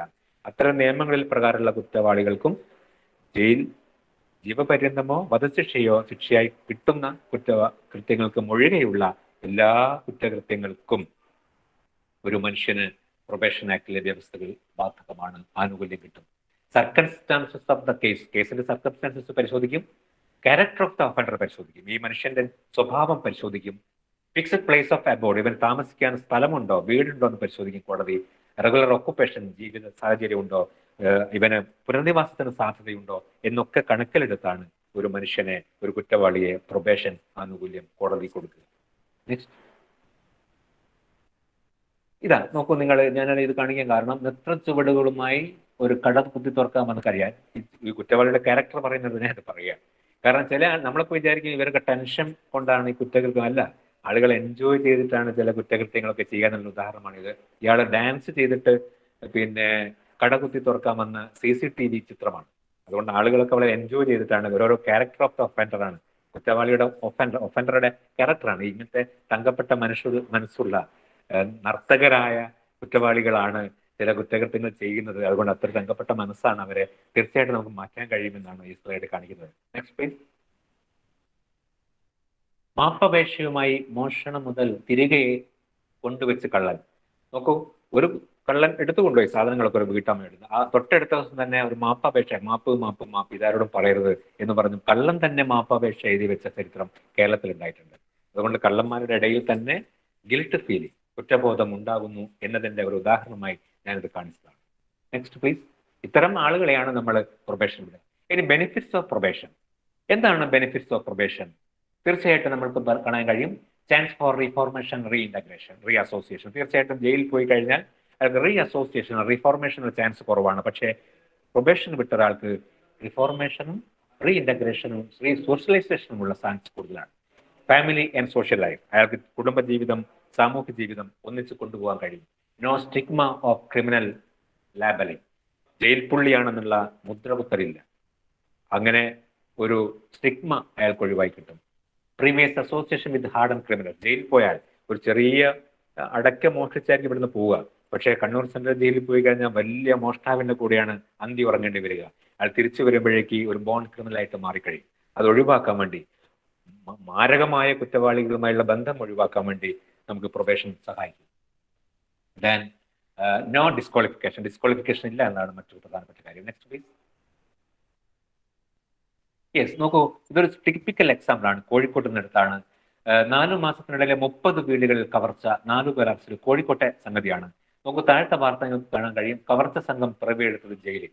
ഇവരെ ഈ 4-5 ആളുകൾ മറ്റ് പല സ്ഥലങ്ങളിൽ നിന്നാണ് കോഴിക്കോട് ജില്ലാ ജയിലിൽ എത്തിയത്. പക്ഷേ ജയിലിൽ നിന്നാണ് ഇവർ അസോസിയേഷൻ ഉണ്ടാക്കിയത്. നമ്മൾ പുറത്തിറങ്ങിയാൽ കോഴിക്കോട്ടെ ഏതൊക്കെ വീട് കയറണം, എങ്ങനെയൊക്കെ കയറണം. അങ്ങനെ പുറത്തിറങ്ങിയതിനു ശേഷം കോഴിക്കോട്ടെ 30 വീടുകളിൽ അവർ കവർച്ച നടത്തി പിടിയിലായി. അതുകൊണ്ട് ഞാൻ നേരത്തെ പറഞ്ഞു അസോസിയേഷൻ, ബാഡ് അസോസിയേഷന്റെ ഉദാഹരണമാണിത്. അത് ഒഴിവാക്കാം നമുക്ക് പ്രൊബേഷൻ പറ്റും. എങ്ങനെ അസോസിയേഷൻ ഉണ്ടാവില്ല, കാരണം ബാഡ് അസോസിയേഷൻ ഒഴിവാക്കാൻ പറ്റും പ്രൊബേഷൻ. നെക്സ്റ്റ്. ഇതാ നോക്കൂ, രാധാകൃഷ്ണൻ എന്ന് പറയുന്നത്, അദ്ദേഹം പറയുന്നു ജയിൽ ശിക്ഷ കൊടുത്താൽ ഒരാൾ ബോൺ ക്രിമിനലായിട്ട് മാറും. ഇയാൾ ഒരു പാസ്റ്ററായിട്ട് മാറിയ ഒരു കക്ഷിയാണ്.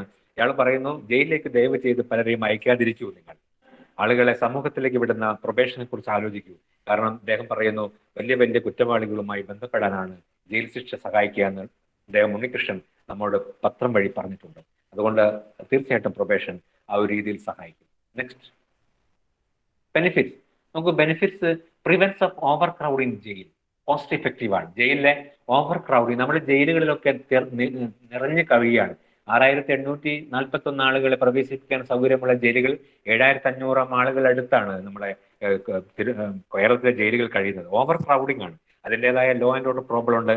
അതുകൊണ്ട് ചെറിയ ആളുകളെ പ്രൊബേഷന് വിട്ടു കഴിഞ്ഞാൽ ഈ ഓവർ ക്രൗഡിംഗ് ഓഫ് ജയിൽ കുറയ്ക്കാൻ കഴിയും.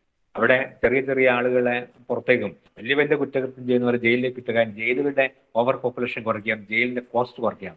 Next please. നിറഞ്ഞു കവിഞ്ഞ സംസ്ഥാന ജയിലുകൾ എല്ലാ ദിവസവും എന്ന രീതിയിൽ പത്രവാർത്തകളാണ്. ഇത് കുറയ്ക്കാൻ പ്രൊബേഷൻ സംവിധാനം സഹായിക്കും. നെക്സ്റ്റ്. തീഹാർ ജയിൽ സഹതടവുകാരെ അടിച്ചു കൊന്നു. ഇത്തരം ഒരുപാട് വാർത്തകൾ. കാരണം ഓവർ ക്രൗഡിംഗ് ആണ്, ലോ ആൻഡ് ഓർഡർ പ്രോബ്ലം ഉണ്ട് ജയിലുകളിൽ. ഇൻമേറ്റ്സിന്റെ എണ്ണം കൂടുന്നു, അവിടെ ഇത്തരം പ്രശ്നങ്ങൾ ഉണ്ടാകുന്നു. അതൊക്കെ കുറയ്ക്കാൻ പ്രൊബേഷൻ സഹായിക്കും. നെക്സ്റ്റ്. അതുകൊണ്ട് നമ്മുടെ അന്നത്തെ മിനിസ്റ്റർ പറയുന്നുണ്ട് ഓവർ ക്രൗഡിംഗ് ജയിൽ കുറയ്ക്കാൻ വേണ്ടി നമ്മുടെ സംസ്ഥാനം ഓൺ ചെയ്യുകയാണ് probation system strengthening of probation system ആണ് ഓവർ ക്രൗഡിംഗ് കുറയ്ക്കാനുള്ള ഒരു മാർഗം എന്ന് സർക്കാർ തിരിച്ചറിഞ്ഞിട്ടുണ്ട്. ബഹുമാനിയായ നമ്മുടെ മുൻ മന്ത്രി അത് പ്രഖ്യാപിച്ചിട്ടുമുണ്ട്. അതിന്റെ അടിസ്ഥാനത്തിലാണ് നേർവഴി പദ്ധതി നമ്മുടെ സംസ്ഥാനത്ത് ശാക്തീകരിക്കപ്പെടുന്നത്. Next please. Benefits employment, contribution to national income. ഒരാൾ പുറത്തുനിന്ന് ജോലി ചെയ്യുമ്പോൾ അയാൾക്ക് ജോലി കിട്ടും, അയാൾ ഇൻകം കിട്ടും, അയാളുടെ കുടുംബം രക്ഷപ്പെടും. പ്രൊട്ടക്ഷൻ ഓഫ് ഹ്യൂമൻ റൈറ്റ്സ്, ഒരു മനുഷ്യന്റെ ആത്യന്തികമായ ഹ്യൂമൻ റൈറ്റ്സ് പ്രൊട്ടക്ട് ചെയ്യപ്പെടും പ്രൊബേഷൻ നൽകുന്ന വഴി. പലപ്പോഴും ജയിലിലുണ്ടാകുന്ന ക്രൂരകൃത്യങ്ങൾക്ക് അല്ലെങ്കിൽ പ്രശ്നങ്ങൾക്കൊക്കെ ഇരകളാകുന്ന അവസ്ഥ കുറച്ചു കിട്ടാൻ കഴിയും. നെക്സ്റ്റ്. സെല്ലോൺ 3 ഇയർ, ഇയാൾ മ്യൂസീഷ്യൻ ആയിരുന്നു. പുറത്തൊക്കെ പ്രൊബേഷനിൽ വിട്ട വലിയ വാർത്തയായി. അയാൾ ഒരു മ്യൂസീഷ്യൻ ആയിരുന്നു. അയാൾ 3 കൊല്ലം പ്രൊബേഷനിൽ വിട്ട കാര്യം അവിടെ വലിയ വാർത്തയായി. ഇവിടെ വലിയ വാർത്തയൊന്നും വരുന്നില്ല. വാർത്തയൊന്നും ഒന്നുമില്ലെങ്കിൽ നമുക്ക് പ്രൊബേഷനിൽ വിട്ടാൽ മതി ആളുകളെ, എന്നതാണ് നമ്മുടെ ഒരു ആഗ്രഹം. Next please.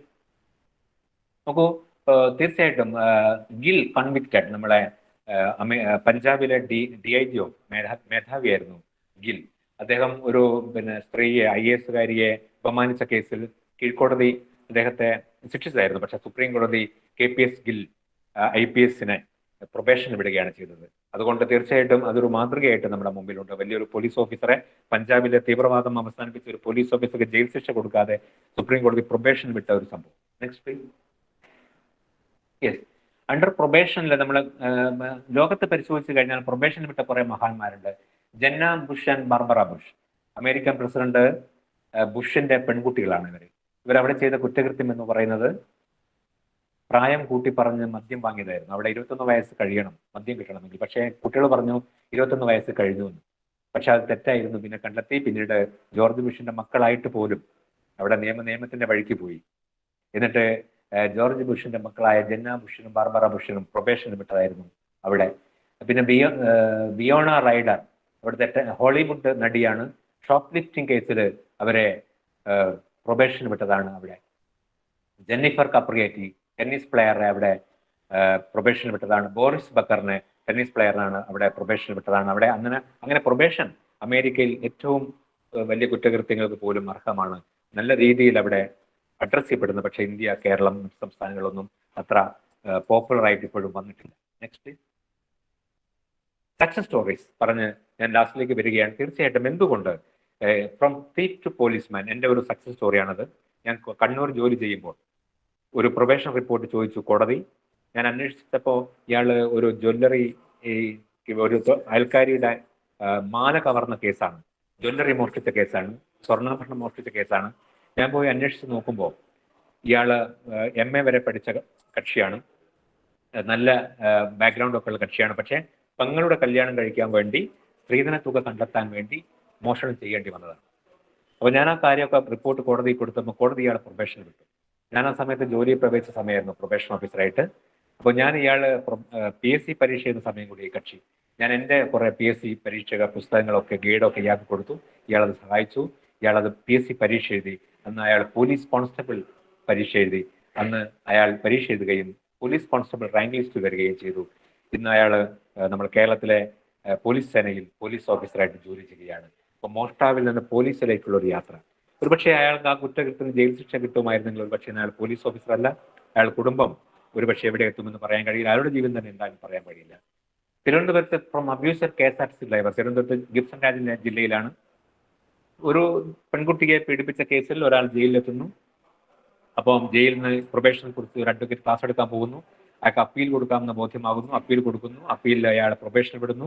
അയാൾ അവിടെ KSRTC ഡ്രൈവർ പരീക്ഷ എഴുതുന്നു. KSRTC ഡ്രൈവർ ആകുന്നു. ഇന്ന് ഒരുപക്ഷെ നിങ്ങളൊക്കെ കയറുന്ന ബസ്സിന്റെ ഡ്രൈവറായി ഈ കക്ഷി ഉണ്ടാവാം. അതുകൊണ്ട് അയാളെ ജയിൽ ശിക്ഷ കൊടുക്കുന്നതിന് പകരം പ്രൊബേഷനിൽ വിട്ടത് കൊണ്ടാണ് ഈ മോഷ്ടാവ് പോലീസായതും ഈ അബ്യൂസർ KSRTC ഡ്രൈവറായി. ഇങ്ങനെ കേരളത്തിലെ 14 ജില്ലകളിലും പ്രൊബേഷൻ ഓഫീസറുടെ മേൽനോട്ടത്തിലുള്ള 350 പ്രൊബേഷണർമാരിൽ പലരും ഇതുപോലെ നല്ല ജീവിതം നയിച്ചു വരുന്നുണ്ട്. അവരാരും തന്നെ കുറ്റകൃത്യങ്ങൾക്ക് വഴിതിരിച്ചു പോകുന്നില്ല. നല്ലൊരു ഫീഡ്ബാക്കാണ് നമ്മൾ അവരെ കൊടുത്ത് പറയാൻ കഴിയുക. അതുകൊണ്ട് പ്രൊബേഷൻ എന്ന് പറയുന്ന സംവിധാനം കേരളത്തിൽ അപ്ലിക്കബിൾ ആണ്, നമുക്ക് പ്രായോഗികമാണ് എന്ന് പറയാൻ വേണ്ടിയാണ് ഞാൻ ഈ 2 കേസ് സ്റ്റഡി പറഞ്ഞത്. Next please. ഓക്കെ, ഇതിന്റെ അടിസ്ഥാനത്തിലാണ് കേരളത്തിലെ നേർവഴി പദ്ധതി ആരംഭിക്കുന്നത്. നേർവഴി എന്ന് പറയുന്നത് പ്രൊബേഷൻ സംവിധാനം ശാക്തീകരിക്കാനുള്ള സർക്കാർ സംവിധാനമാണ്. അതിന്റെ അടിസ്ഥാനത്തിൽ പ്രൊബേഷൻ അസിസ്റ്റന്റുമാരെ നിയമിച്ചിട്ടുണ്ട്. അതിന്റെ അടിസ്ഥാനത്തിൽ കൂടിയാണ് എനിക്ക് തോന്നുന്നു ഇപ്പോൾ 120 ആൾ പങ്കെടുക്കുന്നെങ്കിൽ പ്രൊബേഷൻ സപ്പോർട്ട് ടീം ഉണ്ടാക്കാൻ വേണ്ടിയിട്ട് തീരുമാനം ഉണ്ടാവുന്നത്.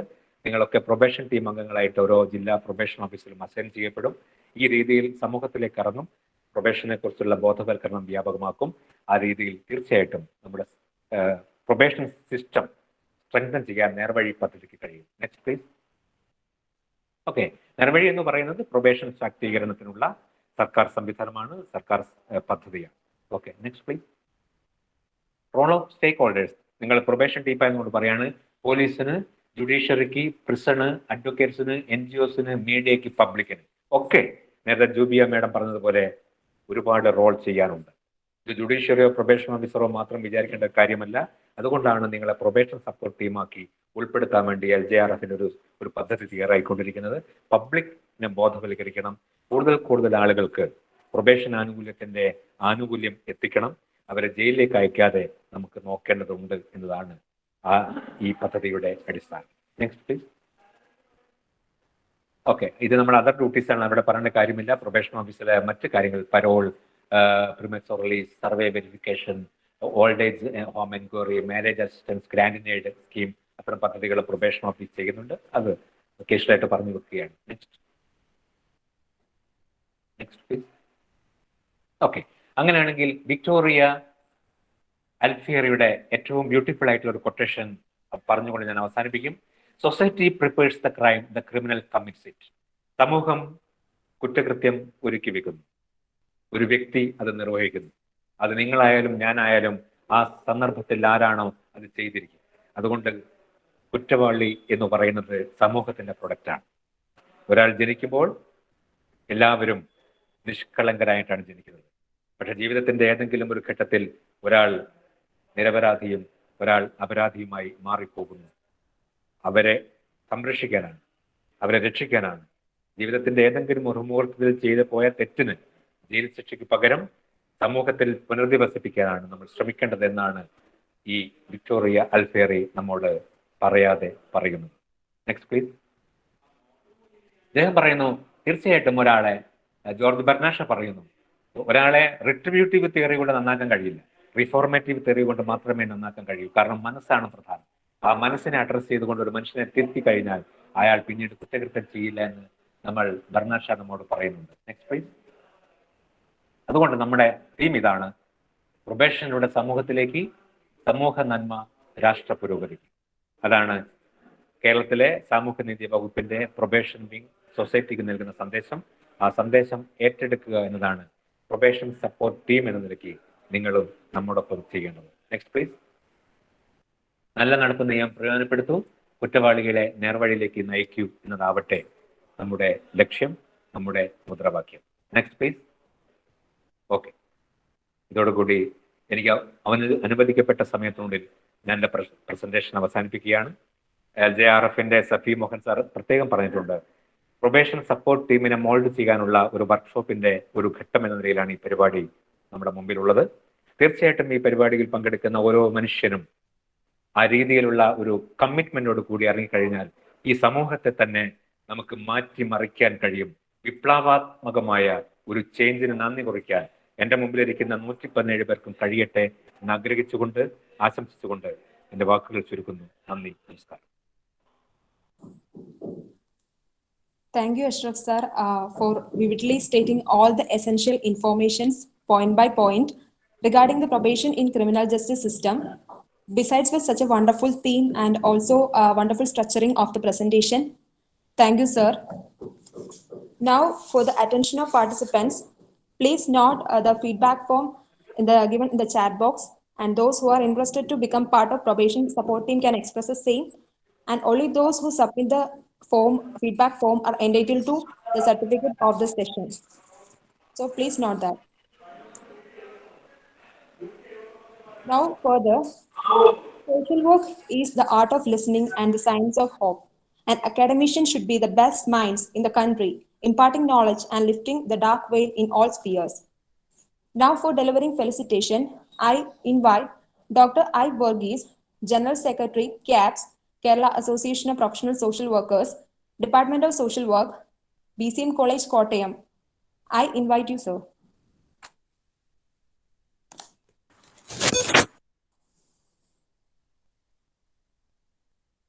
Sir, mic unmute. Okay. Yeah, thank you.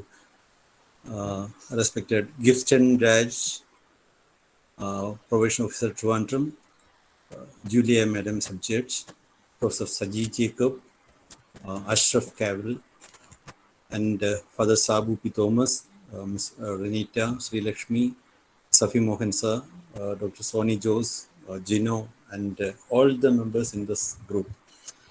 Actually, ഒരു വ്യത്യസ്തമായ ഒരു പ്ലാറ്റ്ഫോമാണ് സോഷ്യൽ വർക്കേഴ്സിൻ്റെ, പ്രത്യേകിച്ച് ക്യാപ്സിൻ്റെ ഇതുവരെയുള്ള ഒരു ജേർണിയിൽ ഇന്നത്തെ ഈ ഒരു പ്ലാറ്റ്ഫോം.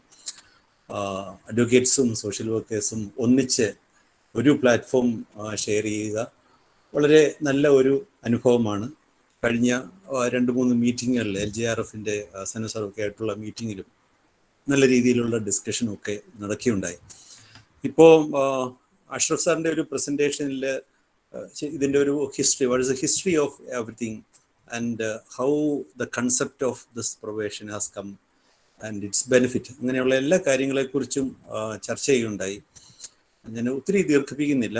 പ്രത്യേകിച്ച് ക്യാപ്സിന് ഈ ഒരു മൂവ്മെൻറ്റുമായിട്ട് ചേരാനായിട്ട് സാധിച്ചതും അനേകം സോഷ്യൽ വർക്കേഴ്സിനെ ഇതിൻ്റെ പങ്കാളികളാക്കുവാനായിട്ട് സാധിക്കുന്നതും ഈ ഇന്നത്തെ സൊസൈറ്റിയുടെ ഒരു നീഡായിട്ട് കാണുകയാണ്. നമുക്ക് അറിയാം, പലപ്പോഴും നമ്മൾ പറഞ്ഞു കേട്ടിട്ടുണ്ടോ, വായിച്ചു കേട്ടിട്ടുണ്ടോ, ഒരുപക്ഷെ അനുഭവം കൊണ്ടും അറിയാം, സാഹചര്യങ്ങളാണ് ഒരു മനുഷ്യനെ കുറ്റവാളികളാക്കുന്നത്. അതുപോലെ തന്നെയാണ് ഏതൊരു മനുഷ്യനും നല്ല മനുഷ്യരാകുന്നതും സാഹചര്യങ്ങളും ഉണ്ടാകും. സാഹചര്യങ്ങൾ അനുകൂലമായാൽ മാത്രമേ നല്ല മനുഷ്യരും ആവുകയുള്ളൂ. അപ്പം നമുക്ക് ഉള്ളിൽ നന്മയുണ്ടെങ്കിൽ പോലും അത് നന്മ പ്രവർത്തിക്കണമെന്നുണ്ടെങ്കിൽ ഒരു പരിധി വരെ അനുകൂലമായ സാഹചര്യങ്ങൾ ആവശ്യമാണ്. അതോടൊപ്പം നമ്മൾ ഓരോരുത്തരിലും ഉള്ള നന്മകൾ, മീൻസ് കഴിവുകൾ എല്ലാം വളർത്താനും അനുകൂലമായ സാഹചര്യങ്ങൾ ആവശ്യമാണ്. ഒരു രോഗം വന്നാൽ അത് ട്രീറ്റ്മെൻറ്റ് കൊടുക്കണം. ആ ട്രീറ്റ്മെൻറ്റ് കൊടുത്തു കഴിഞ്ഞാൽ ആ രോഗം ഭേദമാവും. ആ രോഗിക്കും ഉണ്ട് റൈറ്റ്സ് ഓഫ് പേഷ്യൻസ് എന്ന് പറയുന്ന, രോഗിക്കും അവകാശങ്ങളുണ്ട്. അപ്പോൾ ആ രീതിയിൽ നോക്കുമ്പോൾ ഞാനിപ്പോൾ ബഹുമാനപ്പെട്ട അഷ്റഫ് കാവിൽ പറഞ്ഞതിനോട് പൂർണ്ണമായിട്ട് യോജിക്കുകയാണ്. This is again a part of human right. കാരണം നല്ലവരാകാനായിട്ടുള്ള അവകാശവും അത് എല്ലാവർക്കും ഉള്ളവനാണ്. ഒരു പ്രാവശ്യം കുറ്റം ചെയ്തു എന്നതുകൊണ്ട് ആ അവകാശം നഷ്ടപ്പെടുന്നില്ല. സോഷ്യൽ വർക്കേഴ്സിനെ സംബന്ധിച്ചിടത്തോളം ഇതിൻ്റെ ഒരു പ്രൊബേഷൻ്റെ പ്രധാനപ്പെട്ട 2 കമ്പോണൻസ് ആയിട്ട് ഞാൻ കാണുന്നത്, one is like supervision and other one is ഒരു സർവലൻസ്. ഒരുപക്ഷെ സർവലൻസ് പാർട്ട് ഈ രണ്ടും, അതായത് ലോ ഗ്രാജുവേറ്റ്സും സോഷ്യൽ വർക്കേഴ്സും ചേർന്ന് നിർവഹിക്കാൻ പറ്റുന്ന, അപ്പോൾ ഒരു കേസ് മാനേജ്മെൻറ്റ്, ഒരു കേസ് വർക്ക് എന്നുള്ള നിലയിലൊക്കെ അതിനെ കൊണ്ടുപോകുമ്പോൾ സോഷ്യൽ വർക്കേഴ്സിന് നല്ലൊരു റോളുണ്ട്. At the same time the society has to be protected from that person also. അതും വളരെ ഇമ്പോർട്ടൻ്റ് ആയിട്ടുള്ള ഒരു കാര്യമാണ്. അപ്പോൾ ഈ 2 സ്ട്രീമൂടെ ചേർന്ന് കഴിയുമ്പോൾ of course we can do lot of things, we can really bring A change in the society. അപ്പം അതുകൊണ്ട് തന്നെയാണ് നേർവഴി എന്നുള്ള ഒരു പേരിൽ തന്നെ ആ പ്രോജക്റ്റ് അറിയപ്പെടുന്നതും എല്ലാം. അപ്പം നമ്മുടെ ഈ ഒരു മൂവ്മെൻറ്റ് അത് നല്ല രീതിയിൽ വളരുകയും ധാരാളം സോഷ്യൽ വർക്കേഴ്സും അഡ്വക്കേറ്റ്സും എല്ലാവരും ഒന്നിച്ച് വന്ന് നമുക്ക് നമ്മുടെ ഈ സൊസൈറ്റിയെ കുറെ കൂടെ നല്ലതാക്കാനായിട്ട് ശ്രമിക്കാം. എന്തെങ്കിലും സാഹചര്യത്തിൽ കുറ്റം ചെയ്യുന്നവരും അവര് അതിൽ നിന്ന് മാറി അവരുടെ കോൺട്രിബ്യൂഷൻസ് സൊസൈറ്റിക്ക് കൊടുക്കുന്നവരാക്കാനായിട്ട് തീർച്ചയായിട്ടും ഈ മൂവ്മെന്റ് സഹായിക്കട്ടെ. അതിനുള്ള എല്ലാ സഹകരണവും ക്യാപ്സിന്റെ ഉണ്ടാകും എന്ന് വാഗ്ദാനം ചെയ്തുകൊണ്ട് നിർത്തുന്നു. നന്ദി, നമസ്കാരം. Thank you, sir, for such a charming felicitation. Now, I invite for another delightful felicitation Father Dr. Sabu P. Thomas, Vice Principal, Loyola College of Social Sciences, Thiruvananthapuram, for felicitation. I invite you, sir. Thank you. ഇന്നത്തെ probation literacy വെബിനാറിന്റെ അധ്യക്ഷനായിരുന്ന doctor Saji P Jacob, ഈ webinar ഉദ്ഘാടനം ചെയ്ത ശ്രീമതി ജുബിയ, പ്രധാനപ്പെട്ട keynote address നൽകിയ district social justice officer Shri Ashraf Kavil, Thiruvananthapuram ജില്ലയുടെ probation ഓഫീസറായ Shri Gibson Raj, miss Reneeta, ക്യാപ്സിന്റെ സ്റ്റേറ്റ് സെക്രട്ടറിയായ ഡോക്ടർ ഐ വർഗീസ്, എത്രയും സ്നേഹം നിറഞ്ഞ വിദ്യാർത്ഥി സുഹൃത്തുക്കളെ, സഹപ്രവർത്തകരെ, ഒരു വ്യക്തിയെ സംബന്ധിച്ചിടത്തോളം അന്തസ്സായ ജീവിതം നയിക്കുക എന്നത് വ്യക്തിക്കും സമൂഹത്തിനും വളരെ അത്യന്താപേക്ഷിതമായ ഒന്നാണ്. എന്നാൽ ചില പ്രത്യേകമായ സാഹചര്യങ്ങളിൽ ഒരുപക്ഷെ മനുഷ്യന്റെ വ്യക്തിപരമായ അപര്യാപ്തത മൂലമോ അതല്ല എങ്കിൽ ആ വ്യക്തി വസിക്കുന്ന സമൂഹത്തിന്റെ പ്രത്യേകതകൾക്കുണ്ടോ?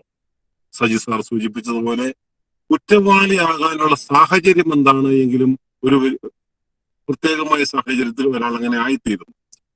എന്നാൽ ജീവിതകാലം മുഴുവൻ അപ്രകാരം ഒരു കുറ്റവാളി എന്ന കാഴ്ചപ്പാടോട് അല്ല അദ്ദേഹത്തെ കാണേണ്ടത്, മറിച്ച് അദ്ദേഹത്തെ വീണ്ടും സമൂഹത്തിലേക്ക് റീഇൻറ്റഗ്രേറ്റ് ചെയ്യുവാനുള്ള സംവിധാനങ്ങൾ സമൂഹ രൂപപ്പെട്ട കാലം മുതൽ തന്നെ ഉണ്ട് എന്ന് നമുക്കറിയാം. ഇപ്രകാരം അന്തസ്സായ ഒരു ജീവിതം എല്ലാവർക്കും നയിക്കുവാൻ സമൂഹത്തിലെ ഓരോ വ്യക്തിക്കും സമൂഹത്തിന് മൊത്തവും അന്തസ്സതയോടുകൂടിയുള്ള ഒരു വ്യക്തി ജീവിതം, ഒരു സമൂഹ ജീവിതം നയിക്കുവാനുള്ള അവകാശമുണ്ട്.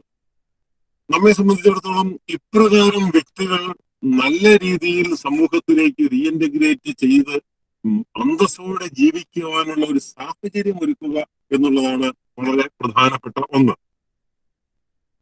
അതിനുവേണ്ടിയുള്ള സംവിധാനങ്ങൾ ഒരുക്കുന്നതിൽ അതിനുവേണ്ടി സോഷ്യൽ വർക്കേഴ്സ് എന്ന രീതിയിൽ സോഷ്യൽ വർക്ക് പഠിപ്പിക്കുകയും ചെയ്യുന്ന നമ്മുടെ കാഴ്ചപ്പാടുകളെ ഒന്ന് കൃത്യമാക്കുവാൻ, അതോടൊപ്പം തന്നെ സമൂഹത്തിൽ കുറ്റവാളികളെ കുറിച്ച്, കുറ്റകൃത്യങ്ങളെ കുറിച്ച്, സോഷ്യൽ ഡീവിയൻസിനെ കുറിച്ച്, പ്രൊബേഷനെ കുറിച്ചുമാരായ ചിന്തകൾ കൊണ്ടുവരുവാനും സമൂഹത്തെ മൊത്തത്തിൽ കൂടുതൽ പരിഷ്കൃതമാക്കുവാനും ലോ ആൻഡ് ജസ്റ്റിസ് റിസർച്ച് ഫൗണ്ടേഷന്റെ നേതൃത്വത്തിൽ ക്യാപ്സിന്റെ സഹകരണത്തോടെയും മലയാള കോളേജിന്റെ സഹകരണത്തോടെയും നടത്തുന്ന ഇപ്രകാരമുള്ള പരിപാടികൾക്ക് കഴിയട്ടെ എന്ന് ഞാൻ പ്രത്യേകമായി ആശംസിക്കുന്നു.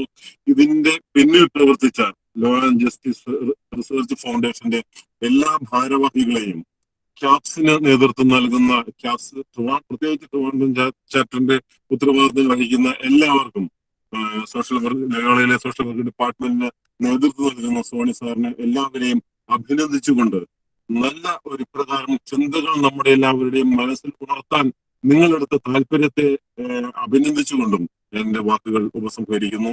നന്ദി, നമസ്കാരം. Thank you, sir. Nothing is more honorable than a grateful heart. Now, for delivering vote of thanks, I invite Ms. Branita Manuel, co-convener LGRF Probation Reforms and Literacy Committee. I welcome you, ma'am. Thank you Sreelakshmi. നമ്മളുടെ ഈ ഒരു വെബിനാറിൽ അധ്യക്ഷ പദം അലങ്കരിക്കുന്ന Saji sir, വിശിഷ്ടാതിഥി, അതുപോലെ തന്നെ നമ്മളുടെ Jubiya ma'am, Ashraf Kavil sir, Ipe Varghese sir, അതുപോലെ തന്നെ doctor Sabu P Thomas sir and നമ്മളുടെ എല്ലാ പാർട്ടിസിപ്പൻസ്. ഇത്രയും ഈ ഒരു ടോപ്പിക്കിൽ, പ്രൊബേഷൻ റിലേറ്റ് ചെയ്തിട്ട് ഒരു ടോപ്പിക്കിൽ ഇങ്ങനെ ഒരു വെബിനാർ ഓർഗനൈസ് ചെയ്യുക എന്നുള്ളത് LGRF probation reforms and literacy കമ്മിറ്റിയുടെ കോ കൺവീനർ എന്നുള്ള നിലയിൽ തുടക്കം മുതലേ അനേകം ആൾക്കാരുടെ ഒരു സപ്പോർട്ടിലാണ് നമുക്കിപ്പം ഈ ഒരു രീതിയിൽ ഈ പ്രോഗ്രാം ഇവിടെ ഡെലിവർ ചെയ്യാനായിട്ട് സാധിച്ചത്. തുടക്കം തൊട്ടേ പറയുവാണെങ്കിൽ നമ്മളുടെ പ്രസിഡൻഷ്യൽ അഡ്രസ്സ് തൊട്ട് സജി സാർ തുടങ്ങിയപ്പോൾ തൊട്ട് സോഷ്യോളജിക്കൽ ആസ്പെക്റ്റിലൂടെ നമുക്ക് എങ്ങനെയാണ് പ്രൊബേഷൻ എന്ന് പറയുന്ന ഒരു കോൺസെപ്റ്റിനെ പറ്റിയിട്ട് അദ്ദേഹത്തിന്റെ അറിവിൽ നിന്നുള്ള കാര്യങ്ങൾ നമ്മളുടെ അടുത്ത് ഷെയർ ചെയ്തു. സോഷ്യോളജിക്കലി ഉള്ള ഒരു പെർസ്പെക്റ്റീവാണ് അദ്ദേഹം നമ്മളുടെ അടുത്ത് ഷെയർ ചെയ്തത്. അതുപോലെ തന്നെ ശ്രീമതി ജൂബിയ മാം ഇനോഗ്രൽ അഡ്രസ്സിൽ മാം പറഞ്ഞ കുറെ കാര്യങ്ങൾ, മാഡത്തിന്റെ എക്സ്പീരിയൻസിൽ നിന്നുള്ള കുറെ കേസ് അനുഭവങ്ങൾ എന്തൊക്കെയാണ് പ്രൊബേഷൻ റിലേറ്റ് ചെയ്തിട്ട് ഒരു അഡ്വക്കേറ്റ്, ഒരു ലോ പ്രൊഫഷനിലുള്ള ആൾക്ക് എന്തൊക്കെ ചെയ്യാൻ പറ്റും, അത്തരത്തിലുള്ള കുറെ കാര്യങ്ങൾ നമ്മളുടെ അടുത്ത് മാഡം ഷെയർ ചെയ്തു.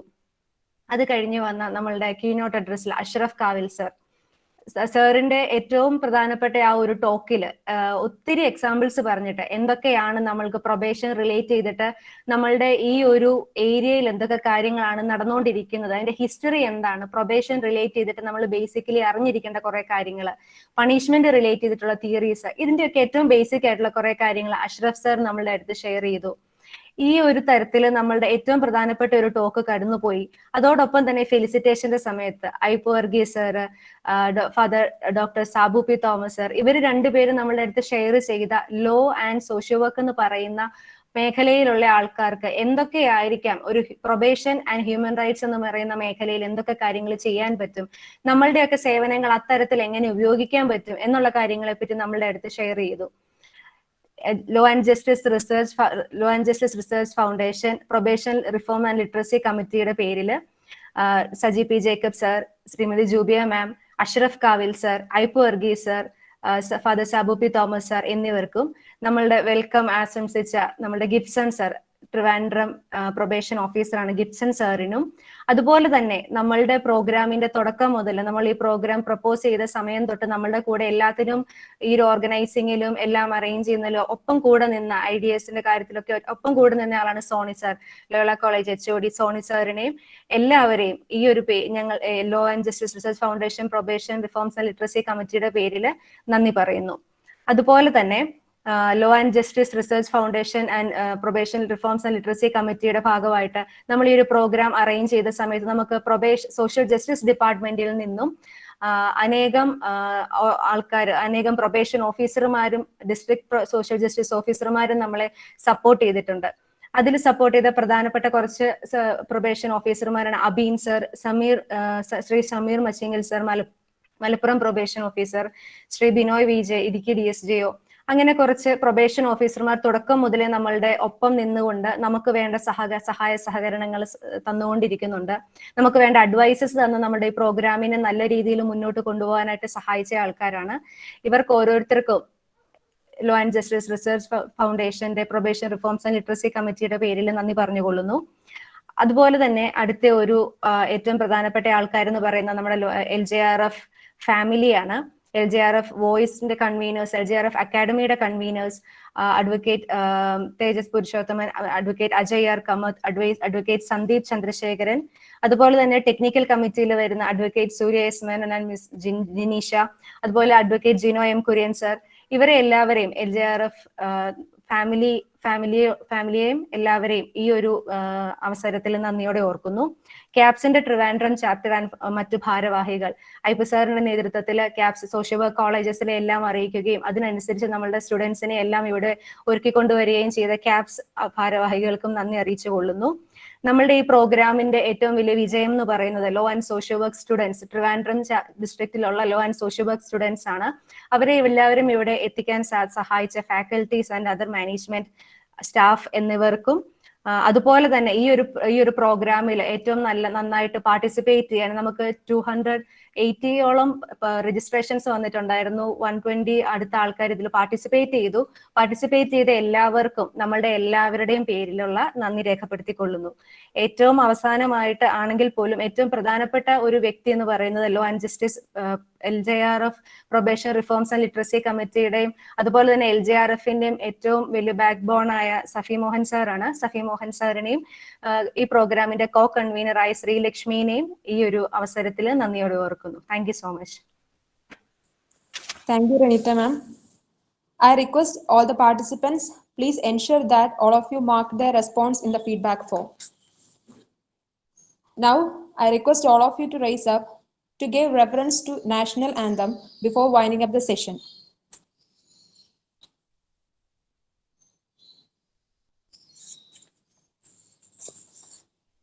जनगण मन अधिनायक जय हे भारत भाग्य विधाता, पंजाब सिंध गुजरात मराठा द्राविड उत्कल बंगा, विंध्य हिमाचल यमुना गंगा उच्चल जलधि तरंगा, तव शुभ नामे जागे, तव शुभ आशीष मांगे, गाहे तव जय गाथा, जन गण मंगलदायक जय हे भारत भाग्य विधाता, जय हे जय हे जय हे जय जय जय जय हे.